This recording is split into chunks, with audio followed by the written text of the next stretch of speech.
that's something else too.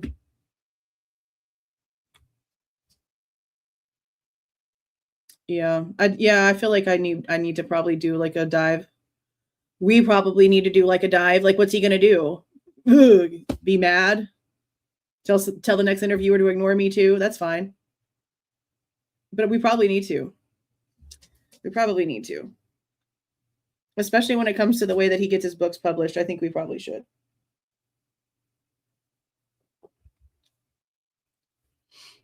And then telling us to go in and verify what he's saying while telling us that it's all coming from things we don't have access to. I mean, how are you expecting us to do that if we don't have access to the stuff that you have? That's not fair. That's not fair to say.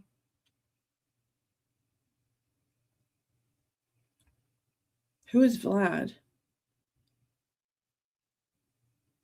Who's that? Okay. Let's go ahead and get started. Again, this is the Cellebrite guys, and this is also Jeffrey Tanzola.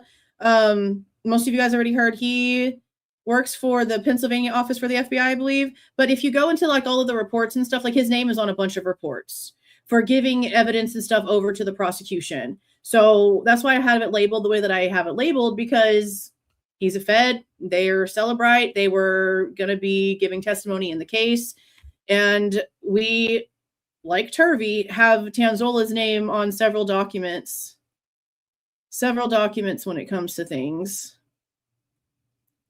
Let me just get this situated. Okay.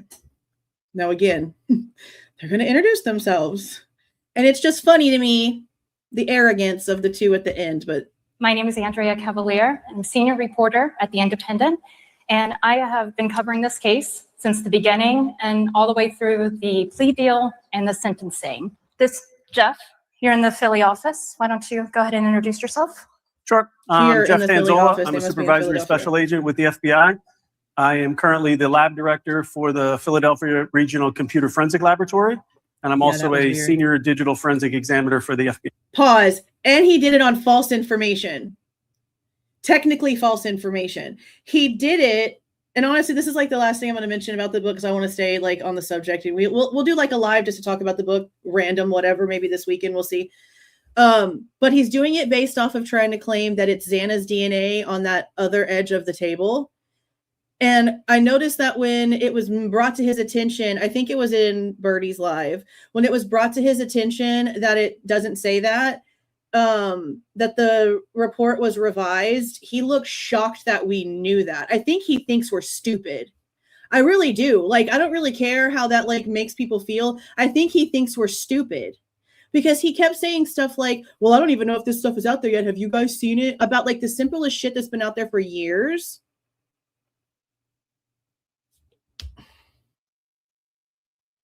I have issues. But when he keeps his theory the whole time about how that's Xana's blood on the side of that table, because Sutton's original report said it was Xana's blood, and he's shocked that we know that it was amended, that tells you what he thinks about us, number one. Number two, it tells you that he's going to put bullshit out there because he's fully aware by his admission that the part about Xana is on the first report and not the second one, that he's totally okay with coming out here and putting out irrelevant, no longer relevant, no longer trustworthy, no longer accurate information out for his theory just to sell it. It says that stain F is unknown. And to remove the portion from August 29th, 2024, where it was said to be Xana's because it was inaccurate. And he's running with the inaccuracy. And he didn't know that we knew that. That tells you so much. Holy shit, that tells you so much. That's enough about the book. Let's get on subject. Yeah. All right. And Heather and Jared, we already, Everyone knows us. you know us by now. Yes. You know us by now. Ugh. I don't like them. Okay. So I guess, Jeff, you're in the Philly field office. And so why don't you go ahead and, I guess, tell everyone how you got involved with this Idaho case that's across the country. Correct. So the subject was located in our area of operations, which is in the Poconos, Pennsylvania. He was home for I'm going to say, winter break from Oh, college. look, another idiot. He was identified as one of the subjects in this dummy. case, or the subject in this case, based on some other forensic evidence that was out there, and ultimately was decided to effect a search warrant at his family residence. That part too. And to effect the arrest of the subject as well.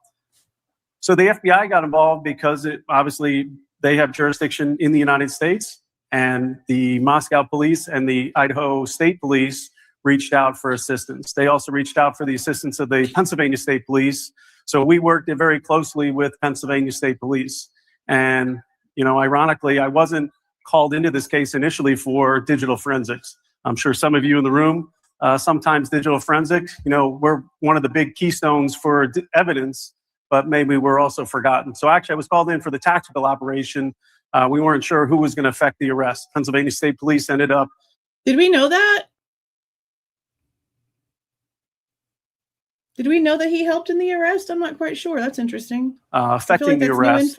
And the FBI ended up collecting the evidence. So the evidence response team, and then I was out there collecting the digital evidence. So ironically, I wasn't really notified initially. And remember, it was like 48 days after the event before we were able to get out there and make the arrest. So see, that's what I'm talking about. Like, what good is it for you to come out here and want to interview this guy? You're doing it for clicks and views and whatever it's going to bring you with chats and revenue. If you're not willing to confront him on what he has wrong, you either A, don't know the case well enough to be entertaining an interview, or B, you're showing your intentions, because you should be correcting him if you care about the facts. And there is too many things that were not corrected. Way too many things. A lot of time had lapsed in there. All right. And Heather, why don't you tell us how you were brought into this and how you got involved? I forgot my part, didn't I? I forgot my part a little bit. Sorry. So once we got the digital evidence, it wasn't a case where we were asked to take the initial look at the evidence. And, a lot of times you get a phone, you get a computer, and there's a lot of evidence that just jumps off the screen at you. This was not the case with that. For those that have been following Not the case. You heard him? Usually it's right there. It jumps right out at you. The case right now, the David and Celeste Rivas Hernandez case, that preliminary hearing only went on for 1 minute and 30 seconds today, because they have to start going through evidence and the prosecution's not ready. So it's going to be moved to the May 1st. As soon as they got his devices, poof, child porn everywhere, all over his devices, 10 terabytes worth, it sounds like. But notice what he just said. Nothing jumped out. And what did Book Boy say? Over 3,000 messages, and not a single one was admitted as evidence because there was nothing there. Nothing there. A lot of times you get a phone, you get a computer, and there's a lot of evidence that just jumps off the screen at you. This was not the case with that. For those that have been following it, it was the complete opposite of that. So we've been working on it. And, when you get a phone, you get a computer, you might have one of your partners take a look at the digital evidence. So the digital. But they tried to, but they even have to admit that where it shows like Mad Greek shows up on like the Google searches, that it was more of a like places near me related to like area stuff. There was no direct matches, no direct searches. So yeah, they tried, but they freaking failed. Yeah, I guess. Okay, so it's going to be Howard Bloom Blum, whatever, and Book Boy now, I guess. Shit. 11s. I may have been missing something, right? So I get another examiner to take a look at it. They come and take a look, and, we're still not finding anything. Ironically, this was tool agnostic. We used all the tools that we had available to us. Every tool. And we were still coming up with, not a lot of evidence that really supported much. You mean none? We have a good partnership with Cellebrite, and we have. Because didn't we read that he only searched up corn like 3 times? Now, granted, it was some sick shit, apparently. But if it was for an assignment and it was like only around that time of the assignment and there was just 3 searches for things, then I don't really know what I can say about that. That's like the most innocent senses, because I don't know somebody who just searches up stuff 3 times and it's never been done before and never happened again afterwards. That's not normal behavior at all. So let's keep that part in mind. Actually had Cellebrite executives at the RCFL, and we were just talking about, advancements in digital forensics. What do we need? What can you provide? And they mentioned that, if there's a big case you have, we might be able to help you with parts of that. And ironically, I took up on that. But it's not my case, right? It's not my case. It's a Moscow, Idaho case. It's an Idaho State Police case. It's the county prosecutor's case. So I made the pitch to them. Hey, I think we have some experts out there. He's responsible for bringing in these two. And that's really how the ball started rolling. And I'll let those guys explain a little more about the non-disclosure agreements and all the stuff that hoops you had to jump through to take this case on. So Jeff called me March of 2023 and said, hey, I have Before this the big case, grand you may have heard of jury. it. Do you want to come in? You're going to have to sign. You should have said sign your life away. You're going to have to sign everything. You can't talk about it. You can't do anything. And I said, sure, yeah, I'll come in. And I called. And just in case you haven't seen this yet, because I think it only has like 1.5 thousand views on it, so not very many people have seen it. I think I saw one person mention that they watched it, but then again, like a few people told me about it. When they get to talking about the leak with Dateline, I have been under the assumption it was them. Right, her. Because it came out before, well, let me say it like this. It came out before Home Dude is claiming that he was talked to by his FBI buddy and shown evidence, but that he was shown evidence prior to the plea. But all the plea stuff happened at the end of June into the beginning of July, and Dateline came out in May of 2025. So there's that, like a little bit of space in between them. But just listen to how she speaks about it, because I don't get the sense that she's being dishonest. And y'all know I don't like her. So, and I don't feel like she's being dishonest about it. So just keep that in mind when you hear it later. Called Jared and said, guess where I'm going? And he's like, do you want me to go too? And so I called Jeff and I was like, do you want two of us for the price of zero? No, I liked Ron. What do you Ron think? did good. And we took them. Yeah. So two for the price of zero. But we've had a long relationship, like over a decade, from digital forensics, instruction. So the partnership's been there. And then to compound the complexity of it, we're very protective of our data. So we became friends. They came out to the lab. It's not like we gave them the images or the extractions and we're like, hey, go do your magic. So they spent a good amount of time at the RCFL in great conditions, I might add. It's a very comfortable room, very lavish detail. No, it was like a desk and a computer and sometimes two keyboards. Sometimes one. I'm sure the taxpayers paid for plenty of things. Okay, well, so this case, I'd have to say, really shows, the power of combining the physical evidence, but also this digital evidence. Thank you for the And gifted so, we have memberships. the knife sheath that was left behind at the crime scene. There's DNA on it. And that's what led police to the killer. But yeah, there was, all your work that you did and that you did for so long, this is what built that solid case that really supported the DNA findings. Can you talk a little bit about that? But it didn't. Because like they're going to mention, and like they've already said already, they didn't have anything. That's what makes me so upset about Cellebrite and Othram. And now we know the stupid freaking WSU Police Department taking responsibility for things that happened in this case that led to nothing, like they did something. Othram didn't produce a shit thing. Okay? They didn't.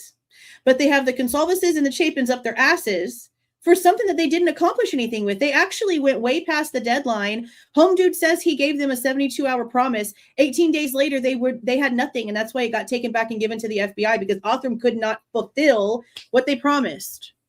Same thing with Cellebrite. They did not find anything.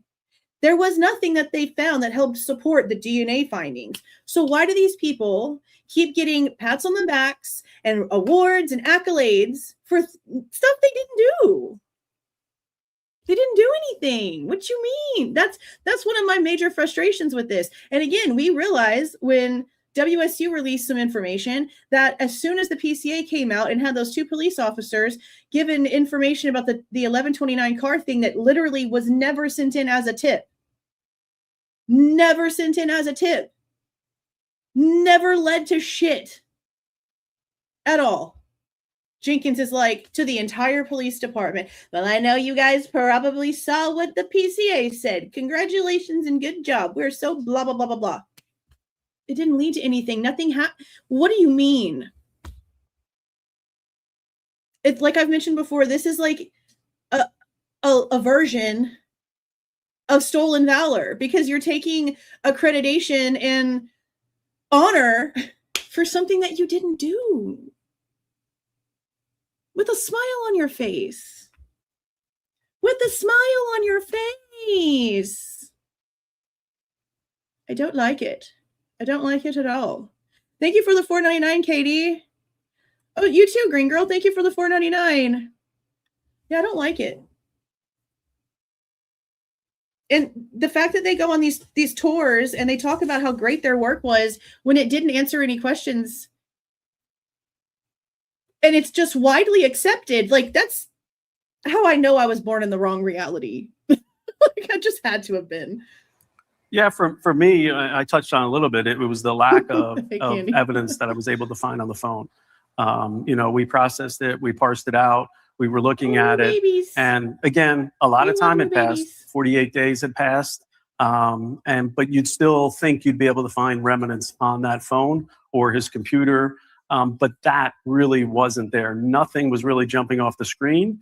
And also on top of that, just because of his education, he was in a doctorate program for criminal justice in victimology. So he had stuff on his phone that could be kind of devious, I guess I would say, but it also could be easily explainable as research for his doctoral program. Now, we have so much proof of that. And I guess it would be worth going in. I think like we pretty much have a good gist of it, but it would probably be worth going in and comparing the things that they say that they found to all of his work assignment stuff that was in his room. We saw the books and the syllabus where it said, you have to buy all these books. And it was a list of like 5 to 7 books. And it says that all of them together was going to cost you like $100 on Amazon. And it's the picture of all the books everywhere. And conveniently, the interesting ass things that he was doing assignments on, which we still need to go through his assignments. You guys have been wanting to go through his actual reports and stuff, essays that he wrote. But it would be interesting to go in and see like what they were attempting to use based off of the information that they put out there, which is, again, meaningless. They say so themselves. And then go back and see like what we have evidence for that we could like connect it to. You know what I mean? I think we probably should do that. They are something, aren't they, Lori? Thank you for the $5. I appreciate that. Yeah, they're wild. Bro. That's what I'm saying. So many people are looking up stuff like this because it's like an interest of theirs. They're trying to write a report. They're researching a case. It's like a career. And if it's just like they're trying to say all these crazy things about him searching up Ted Bundy. Well, his professor wrote all that stuff on Ted Bundy and he was looking her up and stuff too. Like, how do they act like it's nefarious when all the connections are also being spoken by the same breath by these people? It's just insane to me. I feel like it should be so common sense and it's just not. And it's scary. Because this is not the only realm that this lack of common sense exists in. So it was a little difficult in that standpoint. And that was the challenge that I had. They had different challenges, and I'll let them explain the challenges that they ran into. But it was really that initial analysis of it, that everyone's looking at you. You have a big case out there. Everyone's looking at you. You're the digital forensic guy. You have the phone. You're looking at it. Well, why is nothing there? Mm-hmm. So for me, I think the biggest challenge was lack of communication in the investigation. Yeah. And also, this wasn't our See, I can agree with her on that. Let me let her repeat what she said. There's nothing there. So for me, I think the biggest challenge was lack of communication in the investigation. From the jump. And it started, let's just be serious. It started with Murphy, which again, Home Dude is trying to say was forensically tested for blood and no, the frick he wasn't. Like, I'm sorry. But let's just start with Murphy. Murphy was taken down to the animal control. Dollinger was asked by, pretty sure it was Dollinger. Pretty positive it was Dollinger. Was asked by Jack Ducour twice, according to the report, twice, if he could get the dog back. The second time, he finally is like, okay, fine. So he calls Roger Lanier, who's at the scene with other officers, and tells them that he needs somebody to go down to the animal shelter and meet up with Jack to give him back the dog. Rosendahl goes down there, meets up with Jack Detour, picks up the damn dog, gives the dog to Jack. Then what happens? The people at the animal shelter call 911 saying they got a missing dog. I think it was 911 anyway. They called dispatch. There's a dog missing. Someone might have stole a dog. We don't know where the dog went. Dispatch has no freaking clue from hell what this girl is talking about. She has no idea that that dog is related to the incident that she's using as an excuse for why the police can't come and help her figure out what's going on with the dog. Neither one of them know shit about shit. Just with Murphy, it's a cluster F. Just with Murphy. So yeah, lack of communication was a huge issue just across the board, across the freaking board. And also, this wasn't our day job. We did this in the evenings, on the weekends, around our 4 kids' sports, moving. So it was a lot of chaos when we could get into the RCFL and we would try to schedule in advance. But we would join investigative calls on occasion. And sometimes they would forget to invite us. And then we'd be on a call and think, oh, had I known that, I would have looked at this. So that was the biggest challenge, I would think, for me. So sometimes they would be on calls. Sometimes it would be a call or a meeting put together and they weren't invited when they were supposed to have been. And then sometimes they'd be in meetings and they wouldn't get a brief ahead of time. So they would really have no idea what they needed to even be talking about. That's not shocking either. Yeah, I mean, I think there was a lot. Any of you out there that, you know, are in law enforcement, it takes one jurisdiction beside you to cause communication issues. This was a whole country, right? And so we were, again, loosely connected to it through this partnership. Even Jeff sitting on this side of the country and someone else on the other, and then local police department out there, state police department out there, prosecutor's office, whole other thing. And I think the public sphere of this also became very challenging because this, you know, got pitched out there. There was some tumultuous activity. The judge made a ruling that said gag order. No one talked to anyone. It made everyone very anxious. Yeah. There was just some things that played out that it was like, all right, this is intense to start with, and now it's compounded. But it was, yeah, it was. This has quite got difficult. to be one of the most ridiculous cases in the history So of history. can any of you I tell think. me, like, have you worked other cases where this has happened? The lack of evidence has become, the key evidence in a case. For me, the short answer is no. Never. No, not like this. Not like this. Okay. I know in a lot of these cases, there's a point where, you hit roadblocks, there's frustration, you can't get any further. And this one definitely seemed like it had many. How do you work through them? How do you work through each roadblock that you got to? I guess for me, it's really looking to see what the next step is that we can do. And really the next step for at least where I was sitting in my seat was to reach out and get additional help. I'm a senior digital forensic examiner, but I wasn't finding what I needed to find. I used other examiners at my lab and we looked at it together. We still weren't finding anything. So it's always that check and balance just to make sure you're not missing anything. And then what's the next step? Like, who's smarter than I am? So yeah, they had several, not just several different people looking at it, but people also going in and using several different kinds of programs to try to find it. I would really like to know the number of actual, let's just call them sweeps, that were done with different programs, different people doing them. I would really like to know just how many times they really tried and came up with nothing. I'm not the smartest examiner in the room, by far, trust me. But I knew who to reach out for, and that's how we got moving. And that's really what I want to portray for this partnership. And I think that pressure, what you just said, so then we're in a room like, why aren't we finding it? Yeah. And we can't really talk to anyone. So we would leave and we would call Josh Hickman and say, hey, we found this weird thing. Do you know what it means? Because we're in a room with no internet. So we couldn't research. We were on our phones and calling Josh and trying to take notes that we could remember, or taking a picture of our notes so then we could research it when we got home. And it was I'm sorry, why the hell were you doing research on anything and the room that you were in had no internet. What kind of Stone Age investigation? That's crazy. Can't really talk to anyone. So we would leave and we would call Josh Hickman and say, hey, we found this weird thing. Do you know what it means? Because we're in a room with no internet. So we couldn't research. We were on our phones and calling Josh and trying to take notes that we could remember, or taking a picture of our notes so then we could. Is that not weird as shit to you guys? Isn't that weird as shit? Is it not weird as shit? That's weird.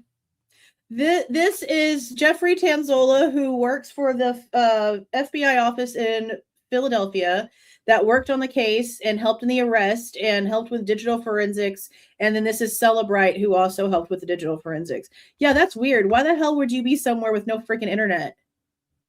I need more information on that. What? Taking a picture of our notes or hoping that we remember them? Were they really that worried about stuff getting out that they wouldn't even let them investigate in a room with Wi-Fi? That's crazy as shit. With no internet. So we couldn't research. We were on our phones and calling Josh and trying to take notes that we could remember, or taking a picture of our notes so then we could research it when we got home. Right? Like, it makes sense to this shit, doesn't it? What? That's crazy. Wild. And it was a constant back and forth. And every time Jeff or the team would come in, like, we don't have anything yet. So that was extremely frustrating. And then figuring out, why don't we have it? Is it because it was 48 days and the evidence was purged? But then slowly realizing that he cleaned up, like he prevented his digital footprint. The laptop was worse. He went all the way back from October. The phone, Jared will dive into a little bit on, it was less of a cleanup and he became a little bit more sloppy with it. But I'm curious if he did all his research on how to do the cleanup, because the stuff that he did, most people wouldn't know on the laptop, because that gap was so big. Yeah, I mean, I think. See, that's like a really, really ignorant statement to make in 2022. That's been a really ignorant statement to make for probably the past like 10 years or better before that. It'd be really hella dumb to even attempt to make that statement in a big old 2026. But in 2022, that's a dumb statement to make. This is like 101 in like your basic computer classes, is how to protect your information, what systems to use, which ways to go in and set up certain settings in your system to do erasing of files on schedules and all kinds of things. Like, this is like stuff that people do freaking know. And then on top of that, we do know that he wanted to help with cloud forensics. But if he's just learning how to do cloud forensics and y'all are big and bad and been out there and you've got all these equipments and all these programs that are worth who knows how many thousands of dollars, you really think that y'all can outsmart this dude? On top of that, just like we already know, it doesn't, just because somebody deletes something off of their computer does not mean that it deletes it off of the servers in which the information, the other side of the information. So like when it comes to trying to say that he was ever looking at the girls' accounts, there's a way that they can go in and see who actually viewed, even if it's a private account and if there's an IP address. Just because y'all don't even understand, when you use a VPN, there is a IP address that's assigned to your VPN like activity. So if they knew that he had a VPN, all they would have to do is go in and look at the activity from the server, get it from the company. It doesn't matter if he deletes it off of the app on his computer or the app on his phone, but the server where the shit is stored literally will give you the date and the minute and the time that this IP address was the one that was being used to mask your location. For them to sit here and constantly try to act like we don't know the reality of things and like, oh, it's just missing, so therefore then why didn't you go get it from the other places? You say he used a VPN. Why didn't you do a warrant with that VPN company and get the freaking information? Because if he was using a VPN, his information is with the VPN company. Like, I'm sorry. Why are y'all making it sound like it was so impossible to go and get it from the other side? Because you knew that there was nothing there to go find. Stuff being deleted doesn't mean shit anymore. It didn't back in 2022 either. And again, when they say stuff about the laptop, I do have questions about the laptop, because as far as I understood, that was a school assigned laptop, right? Like, we knew we had this gaming computer set up in his room, but when it comes to the laptop, I'm pretty sure that we were told that that was a school-assigned computer because he was a TA. Therefore, when it came to any of the operating systems in that computer, he wouldn't have had administrative access to any of that. That's something that the IT department at WSU would have full access to. Like, the school ones and like the hospital stuff that I work in are basically set up the same. I can't go in and change like my fonts or my desktop or anything like that on mine because of how the controls are so shut down, and only our IT department is allowed to do anything with it. The only thing I can do is like clean out my recycle bin at the end of the day. That's it. They have access to do everything. Pretty positive that the school computers are probably just as shut down. I mean, we follow this, they're sort of like the same rules when it comes to privacy and security and firewalls. So again, I don't know why they keep acting like stuff being missing from something that he really wouldn't have had too much access to is a big thing here, because the systems will automatically do it. They're on programmed runs, automatic scheduling. Get it from the other place. Go find the IP addresses to whatever accounts were looking at the girls and try to trace them back that way. Or did you and not find anything that led anywhere? They could have done this a million other ways, and instead they want to stop at, oh, there's nothing here, therefore that means everything. They're literally using the same thing that's in the PCA. Remember, we talked so much shit about this when it came to the camera footage, because they said off to the right that there's no footage of the car. There's no footage of the car off to the left either, but because there's nothing off to the left, it had to have gone right. Even though there's no footage over there either, that's just what makes sense. I'm sorry. Same concept. Same concept here, in my opinion. And I could be wrong. I could be running my mouth and be completely off track. But I'm not a novice. I'm not a novice to a lot of things. I'm not an expert in literally anything. Okay? Literally anything. But I'm not a novice in a lot of things either. I have two uncles that run computer companies, have my entire life. I got some of that smarts. I might not like a lot of technology, but I could take apart computers and put them back together when I was a little kid. There was one sitting on the side of the road that my neighbor put outside when me and my mom went for a walk one day. One of those big, huge box things, and like the font was like a weird orange color. I took that thing home, took it all apart, cleaned it up, put it all back, played with it forever. Like, I'm not a complete idiot when it comes to how things are. And even though, again, I don't like technology, I know the basis for things. For them to constantly act like this means something to me is crazy. It literally is crazy to me. Because if there's nothing there, how dare you pretend like it means that something actually is there when it's not? Do you know how insane that sounds? That's literally like insane. I don't even know like if there's another definition that you could possibly use for that. It's literally insane. Thank you for the 5, Sadie. How do I send you money aside from here? I don't really like talking about that stuff. That's why I just have the links and I don't like talking about it. The PayPal and the Cash App and the Buy Me a Coffee, it should be in the description box and in the pinned comment. But those are the 3 places. I usually just don't ever say anything because I don't like to talk about it. I don't like to talk about them. It feels weird. But it's there. Right? I do feel like we are in the upside down sometimes. Because nothing feels right. Like nothing. Nothing. It's so much. Okay. Let's continue. Actually trying to approach this piece of data was challenging. It's a little odd to come in, like get that invitation, hey, come in, and I'm like, I feel like I found something, but Here's my bag of you know what. Jeff probably already found that, right? And just sort of working through, like the curiosity in us as digital forensic examiners. You want to go down the rabbit holes. You want to, check every box, and so I definitely fell victim to that of like probably redoing work that you'd already done. That still led to nothing. The reality was the evidence to be found was in the stuff that isn't easy, isn't parsed, and that really isn't in your face. And so it became a very slow manual process of basically doing searches for anything that had a timestamp in all the formats of timestamps to go look for that was within the scope of when this crime happened. Running keyword searches on the entire file system, just hoping for one hit of a victim name and then finding a hit, and it's like, oh, well, that's just the Reddit article that was after the crime, right? So there was so much noise and so much just unknown.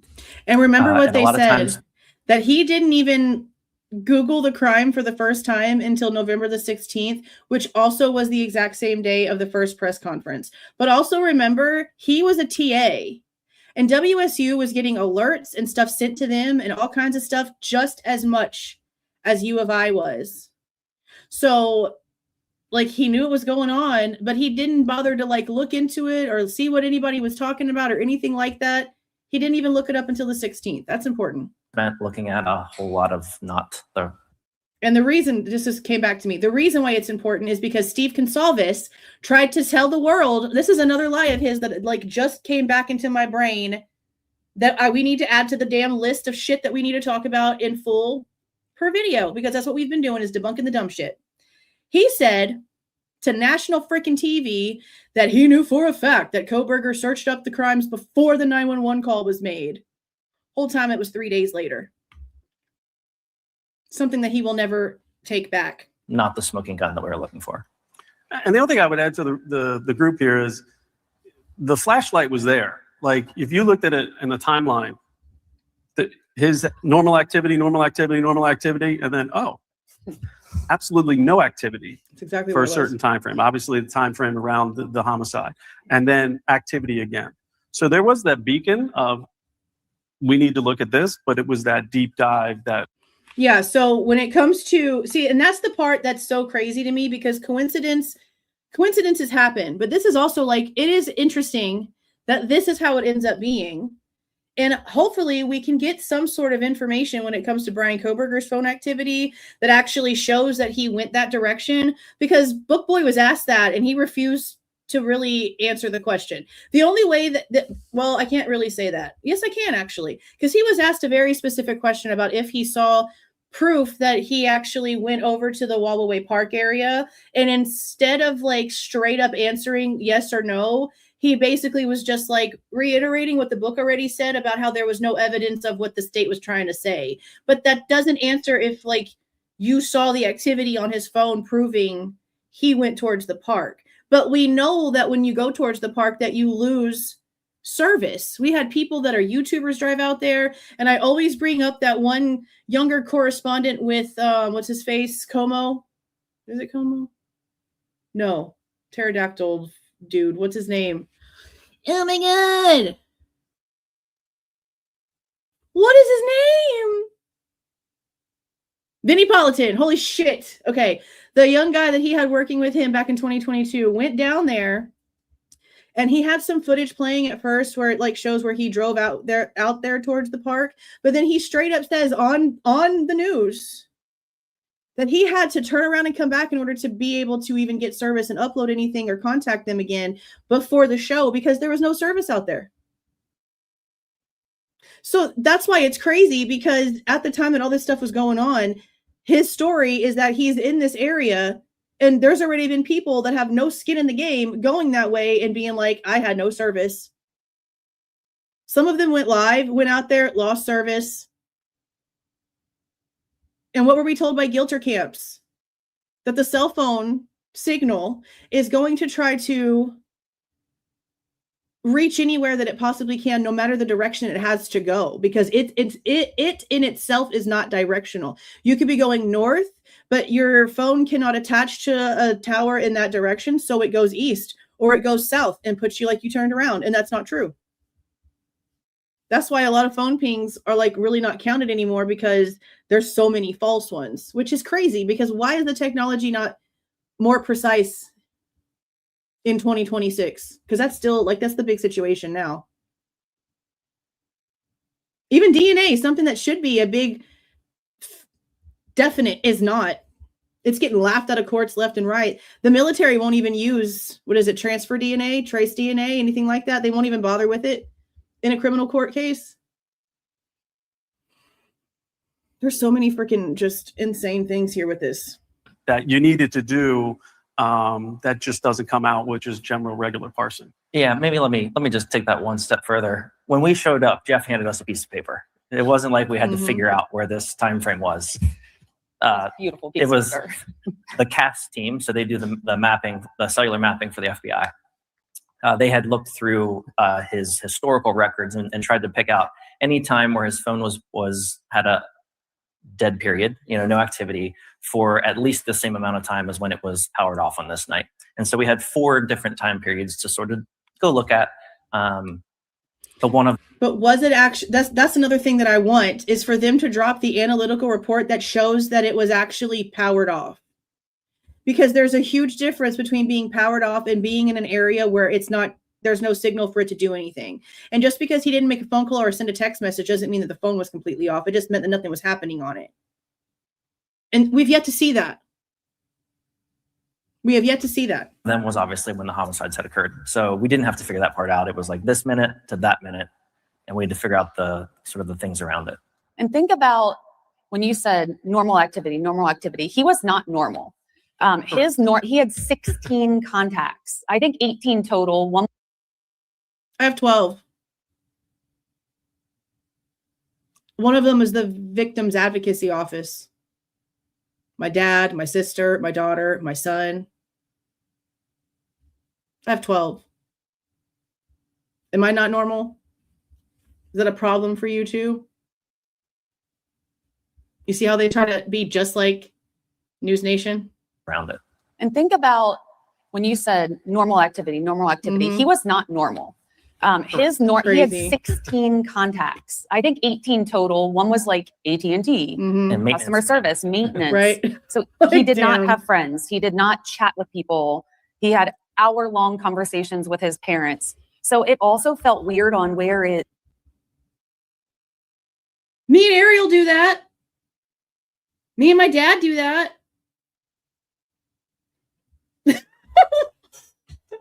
What's the problem? I don't understand. I don't understand. Service, maintenance. So he did not have friends. He did not chat with people. He had hour-long conversations with his parents. So it also felt weird on where is the normal. So his normal was also really uncomfortable for me. His normal of not being a person that needs constant validation and attention from strangers was uncomfortable for you? God. What? I don't talk to people. I don't date. I don't bother. I'm not on apps to meet people. I work. I do this. I research cases. I talk to you guys. I talk to my kids. I talk to my sister. I talk to my dad. I talk to my damn dogs and my cats. I don't deal with people. Somebody comes knocking on the door. Normally I have a freaking panic attack and start shaking because I have PTSD from bullshit. So I can't even really handle a knock on the door half the time. I don't talk to people. You gonna put me on your little weird list? Miss Ma'am? Tell me her and Ashley Banfield are not besties at this point. Because I mean, damn, twins, maybe? Sure, Insane. his normal. Yes.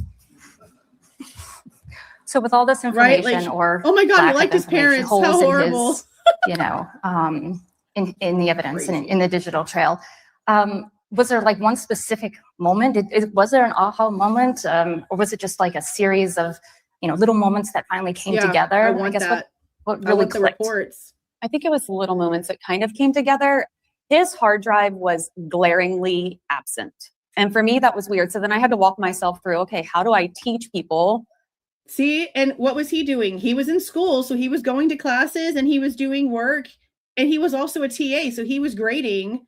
When you are a student and a TA at the same time, I've had people come in the comments and be like, you don't have a lot of free time. Like you literally are like sort of friends with the people that you are in like your classroom groups with, or like your TA groups or whatever, because that's the only people that you have time to actually be around, but that's not real. Like, I think but see, that's another thing too. Like, there was a guy at the apartment complex that became buddies with him, and they would go on walks together in the parking lot. Then we had a report of apparently Kohberger was hanging out with some guy with tattoos and a motorcycle by the steps at one point, and he had that girl that liked him, and he was shopping with her at Walmart. I'm pretty sure that was the same girl. So why are they making it sound like he just lived in the freaking pineapple under the sea? Like, I just don't understand The rhetoric here, it's crazy. It was little moments that kind of came together. His hard drive was glaringly absent. And for me, that was weird. So then I had to walk myself through, okay, how do I teach people this log means this file means this. But then when you're cleaning the file that tracks the cleaning, I was like, you got to be kidding me. And then I also was thinking, what will the defense say? So the whole criminology, like he has this, is that normal? Could he have been researching something? Sure. The fact that he had eraser on his system, I can't prove that it didn't run when a virus scan ran. So there were so many things. The paperwork also says they can't guarantee that one of the state experts didn't run the eraser. So while it's there, who's to say that he put it there? If it's a school computer and he doesn't have admin access, I can't download apps and shit on my work computer. It has to be something that the administration was told to by the big boss to allow in, because everyone is about to have to download it and use it. I'm pretty sure that goes with like even extensions that we add, that we need to maybe add for some reason or another to our browser. So you say that, and then again, it says they don't know if the state could have been the one that ran it, because they don't know. They're seeing it months after, apparently. So some of the lack of evidence, lack of evidence that they're complaining about could be because one of the experts already did some dumb shit. I mean, technically, you got to be real about it. But that wouldn't have been the only thing. There would have been shit on the phone, too. So the fact that you've got multiple devices, and apparently they also did some stuff with the Wi-Fi, checking the Wi-Fi at WSU, different places. Nothing at all.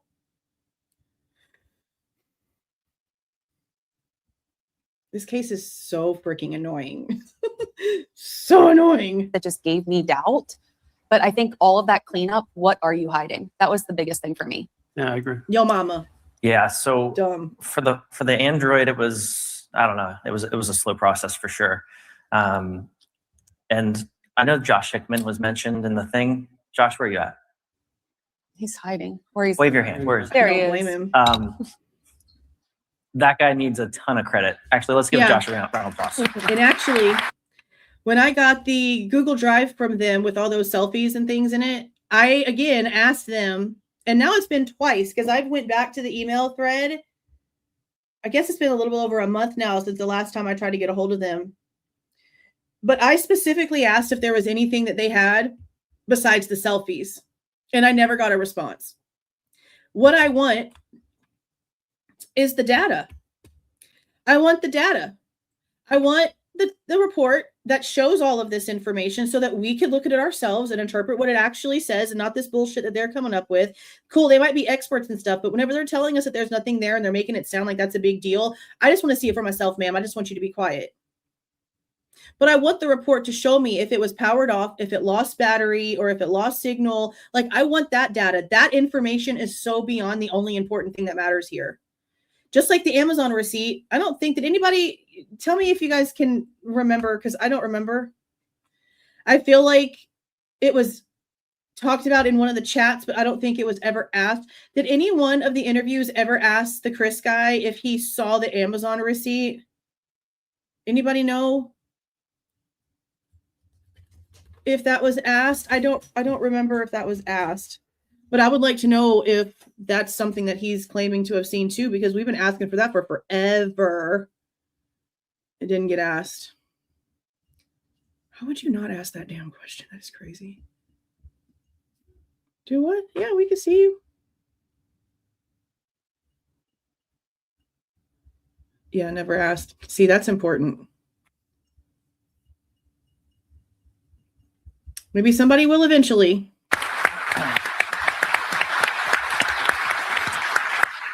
So my approach on trying to figure out anything with the Android was I went to Josh's blog and just started basically like relearning all these files and what they do and their behaviors and what they're supposed to have in them. Made a list, and then I went back to the data and I was like, oh wait, he wasn't arrested until 48 days later. So all of these files that are so good, there's nothing left in them. They purged. So really went digging into, again, just finding any timestamp that was associated to this moment. And we found a couple files, and I guess the bigger picture that sort of these aha things kind of came together was he was, let's say, his normal behavior was he would browse the internet like you and I, and he would, do his things. But at some point leading up to the crime, months before, he started to use a VPN, which is not normal as shit. I run 3 indicator of crime. But then, right as we lead up to the days of the crime about to happen, he went in and turned off his Wi-Fi on his phone. So he didn't want it to connect to anything, which is quite odd. That was a file that is not understood by us. It was a random thing, and it was a text to Josh like, hey, seeing this file, this is what the log looks like. I don't understand it, but I think it might be this. And Josh said, I got you. And he starts testing. See, that I want to see in a report. If that's it, I wouldn't know any reason to go in and turn off your actual data accessibility on your phone. And I know that they said that something like that happened, I think, twice on his phone. But I do have a question. Is there any sort of testing? Right, like turning off your Wi-Fi, like just going and like pulling down your menu and turning off, like pressing the button and like it disconnecting from your Wi-Fi is one thing. But what he's saying is that he apparently went into the system and turned off the Wi-Fi's ability to even like be searched for. Like if you have your Wi-Fi engaged, but you're not like at your house where your Wi-Fi is and you leave it on, and let's say you just like run into Walmart where you're going to pick up the Walmart Wi-Fi, you're going to pick up like all the little neighboring businesses, you're going to pick up all the different Wi-Fis. I think that what he's trying to say is that it was turned off like in the system to where it couldn't do that search. But I guess if you just actually turned it off, let me listen to what see, this is why I wish that they would just put the reports out, because I'm trying to understand if he means it was like inside the system or if he just simply like turned off the Wi-Fi. Because I mean, everyone has internet data on their phones. Like 99.9999% of people have internet data on their phone. So not everybody has to use the Wi-Fi. So let's this is why I want the damn reports. So there wouldn't be no guesses on what he's meaning right here. And he went in and turned off his Wi-Fi on his phone. So he didn't want it to connect to anything, which is quite odd.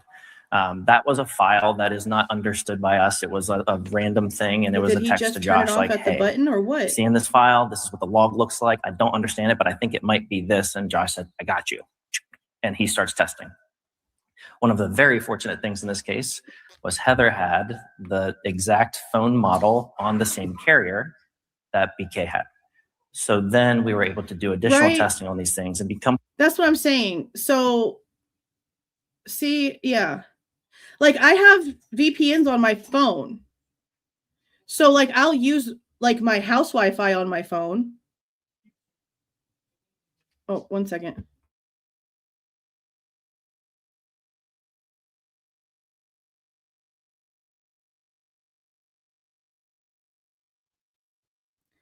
So like I know that if I turn off like if I pull my screen down, if I pull my screen down and click on the Wi-Fi button on the screen, then the name of my Wi-Fi is going to drop off the planet. And if I run to Walmart, it's not going to pick up a Wi-Fi signal. That is so freaking normal. It's not even funny. So is that all they're saying here? Is it literally just that easy, just that simple? Because that's not going into the system and like disconnecting the accessibility completely or like getting rid of the data collection or whatever at all. That's so freaking simple. Like that's literally just this button. That's just a touch screen thing. That's nothing. That's nothing. Yeah, I only use it on my house Wi-Fi.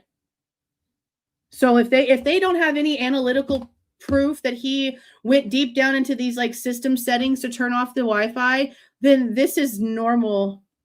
I mean, don't they want him to be normal? I don't know anybody that leaves their Wi-Fi on when they're just traveling around town, because people know how horrible it is for your phone to attach to a guest or a public Wi-Fi with no password. They need to release their reports. Pressing the button on the side of his phone and that device powering off while it was at 100% charge. Right. Okay. See, I need that information. They need to release their damn reports, because damn, he's getting on my nerves. So then we were able to do additional testing on these things and become confident in sort of the findings. Sure. I would say probably the most damning thing, and Andrew, you mentioned the sheath, and the sheath definitely gets us to him. Shut your mouth. Shut your ever-loving ass mouth. You are not an expert in that kind of evidence. Shut your face right now. Don't talk about the sheath. Had the exact phone model on the same carrier. I want to listen to how he says it again. Lead up to the days crime months before, he started to use a VPN, which is not by itself an indicator of crime. But then, right as we lead up to the days of the crime about to happen, he went in and turned off his Wi-Fi on his phone. So he didn't want it to connect to anything, which is quite odd. He pressed a button on that his was a touch file screen. that is not understood by us. It was a random thing, and it was a text to Josh like, "Hey, seeing this file, this is what the log looks like. I don't understand it, but I think it might be this." And Josh said, "I got you." And he starts testing. One of the very fortunate things in this case was Heather had the exact phone model on the same carrier that BK had. So then we were able to do additional testing on these things and become confident in sort of the findings. I would say probably the most damning thing, and Andrew, you mentioned the sheath, and the sheath definitely gets us to him. But I think the most damning thing for this being a premeditated crime is the confidence that we had in saying that he was awake at 2 whatever in the morning, physically pressing the button on the side of his phone and that device powering off while it was at 100% charge. See, I really need your reports to prove that. Like, I really need the reports to prove to me that it was at 100% and was powered off. Why haven't they released that? I don't understand. Small stuff like that and like the Amazon receipt, like it would be easier to believe their story if they would actually put out things that could look weird like that. If it's actual, put it out there. The Amazon receipt, y'all want to double down on 1,000 times and act like it means something, but y'all won't release it. Y'all won't release it. That's crazy to me. No, I will say, though, I did see somebody say something about, like, have you ever had a Wi-Fi pop up and it's like some weird, crazy name or whatever? I need to go back and find this TikTok that I found. It was somebody who kind of like educates people on how to like make sure that people aren't not just like looking at your stuff, like tracking you like on the internet, but also like not like attached to your routers. And there's some sort of thing that you can download and it will read your router.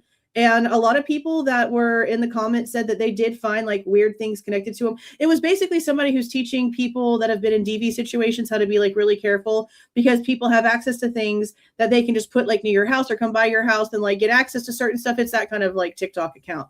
I need to go in there and like screen record everything that she said. And we should talk about that kind of stuff too. How to be safe with that kind of stuff, because yeah, people can definitely notice that there's like weird shit attached to their Wi-Fi that doesn't show up. Because like on my app for my Wi-Fi, I can see all of the devices that are on it and I can schedule them to actually have access. Like if I want the kids to not play games because they're grounded for the rest of the day, then I just go in there on the thingy and I turn off the Wi-Fi to the computer, to the Xbox. I don't let it have internet access. So anything that connects, I have to like give it permission. Like it asks me this new device wants to access, and then I have to like accept it. But not everybody's Wi-Fi does that. And even then you have to be super careful, because some of these devices know how to bypass that kind of stuff by cloning other things that are already connected to your Wi-Fi. Shit's getting crazy. Let's just put it that way. Shit's getting crazy. Right. So I think what that does for us. Oh, thank you for the 5 gifted memberships, Sadie. Thank you for those. Congratulations to those who got those. I appreciate that. Thank you. Is the defense might say, well, phones die when you're, at home asleep, forgot to plug it in, whatever. All of that was gone, right? We had him awake for sure, turning it off, and then a little over 2 hours later, turning it back on.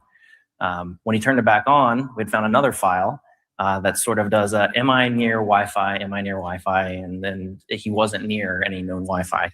So the log was in the picture. And CASP was able to say like, all right, he's now hitting a tower that's way over here. He's not at home. Can I just Yeah, sure, cast? yeah. I just want to explain cast. So the cellular analysis surveillance team. So not only did we do the digital forensics, and I say we, I'm saying we, the FBI, because I don't do cast, but then it's also marrying it up with the call detail records, like the locations, the stuff you can get from tower dumps and things like that. So we married up both of those together, and they were key components. So for people that don't know what cast was. Yeah.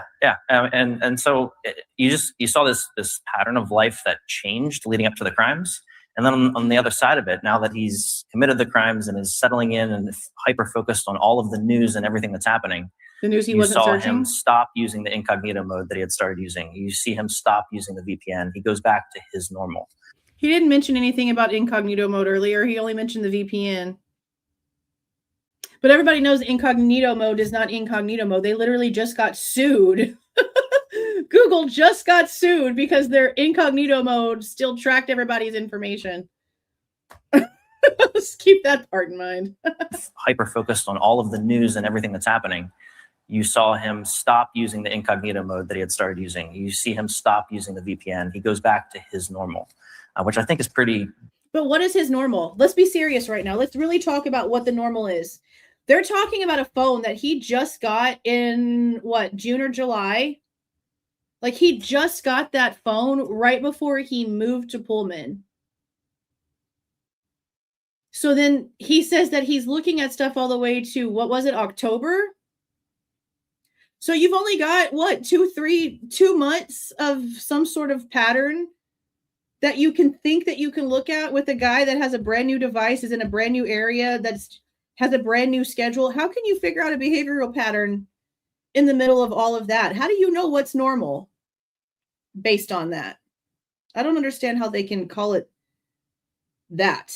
Damning in that, like, basically building up these walls around the moment that he knew he was going to commit a crime. The perfect bookend. So these findings, all this work, all that you're seeing, that the perfect bookend. Him stop using the incognito mode that he had started using. You see him stop using the VPN. He goes back to his normal, which I think is pretty damning. I think you know what his normal was. Building up these walls around the moment that he knew he was going to commit a crime. The perfect bookend. Weirdo.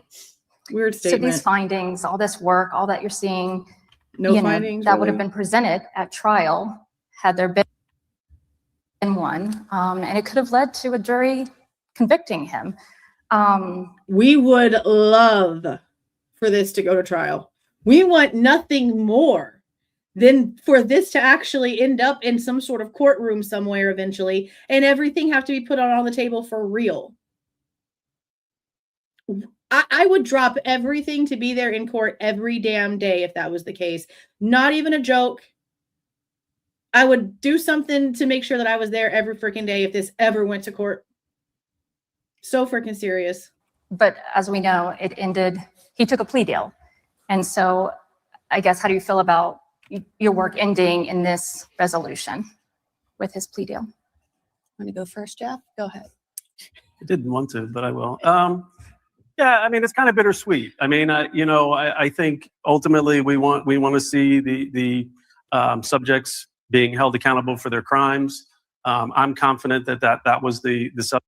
Did he say subjects? I think ultimately we want to see the subjects. Why are you playing with me right now, bro? I didn't want to, but I will. Yeah, I mean, it's kind of bittersweet. I mean, I think ultimately we want to see the subjects being held accountable for their crimes. I'm confident that was the subject. But again, I'm praying to the room here. You don't know what the jury's going to see. You don't know about jury appeal. So, I mean, that is a factor in there. There was a lot of dots that we had to connect. You don't know what the jury is going to see? Well, you should if you know the evidence that you're submitting, right? I didn't want to, but I will. Start that again. Yeah, I mean, it's kind of bittersweet. I mean, I think ultimately we want to see the subjects being held accountable for their crimes. I'm confident that was the subject. But, again, I'm praying to the room here. You don't know what the jury's going to see. You don't know about jury appeal. So, I mean, that is a factor in there. There was a lot of dots that we had to connect to piece everything together. But you did I'm not a prosecutor. I'm not an attorney. I didn't sleep at a Holiday Inn Express last night. That's a joke, people. It's not funny, but that's not even funny. So I think there's a lot that goes into it. I try to keep myself in my little corner, and that's presenting the case to the prosecutor. And I think we presented the best evidence that we have moving forward, the best evidence that we could come up with, at least on the digital evidence side. And then it's up to the prosecution to make those decisions. So I remember when you called saying that he was pleading, and I watched the entire thing. I was on a plane flying to go teach, and I watched the victim statements and impact statements and all of that. And I was relieved, and that may make me sound like a horrible person for being honest. I was so relieved because when we were subpoenaed for 4 months, we were in the middle of personal stuff and moving all around, trying to do a mock trial, the three of us, to prepare, because everyone else is on the other side of the country. So when they said he was playing, I was like, oh, this is good.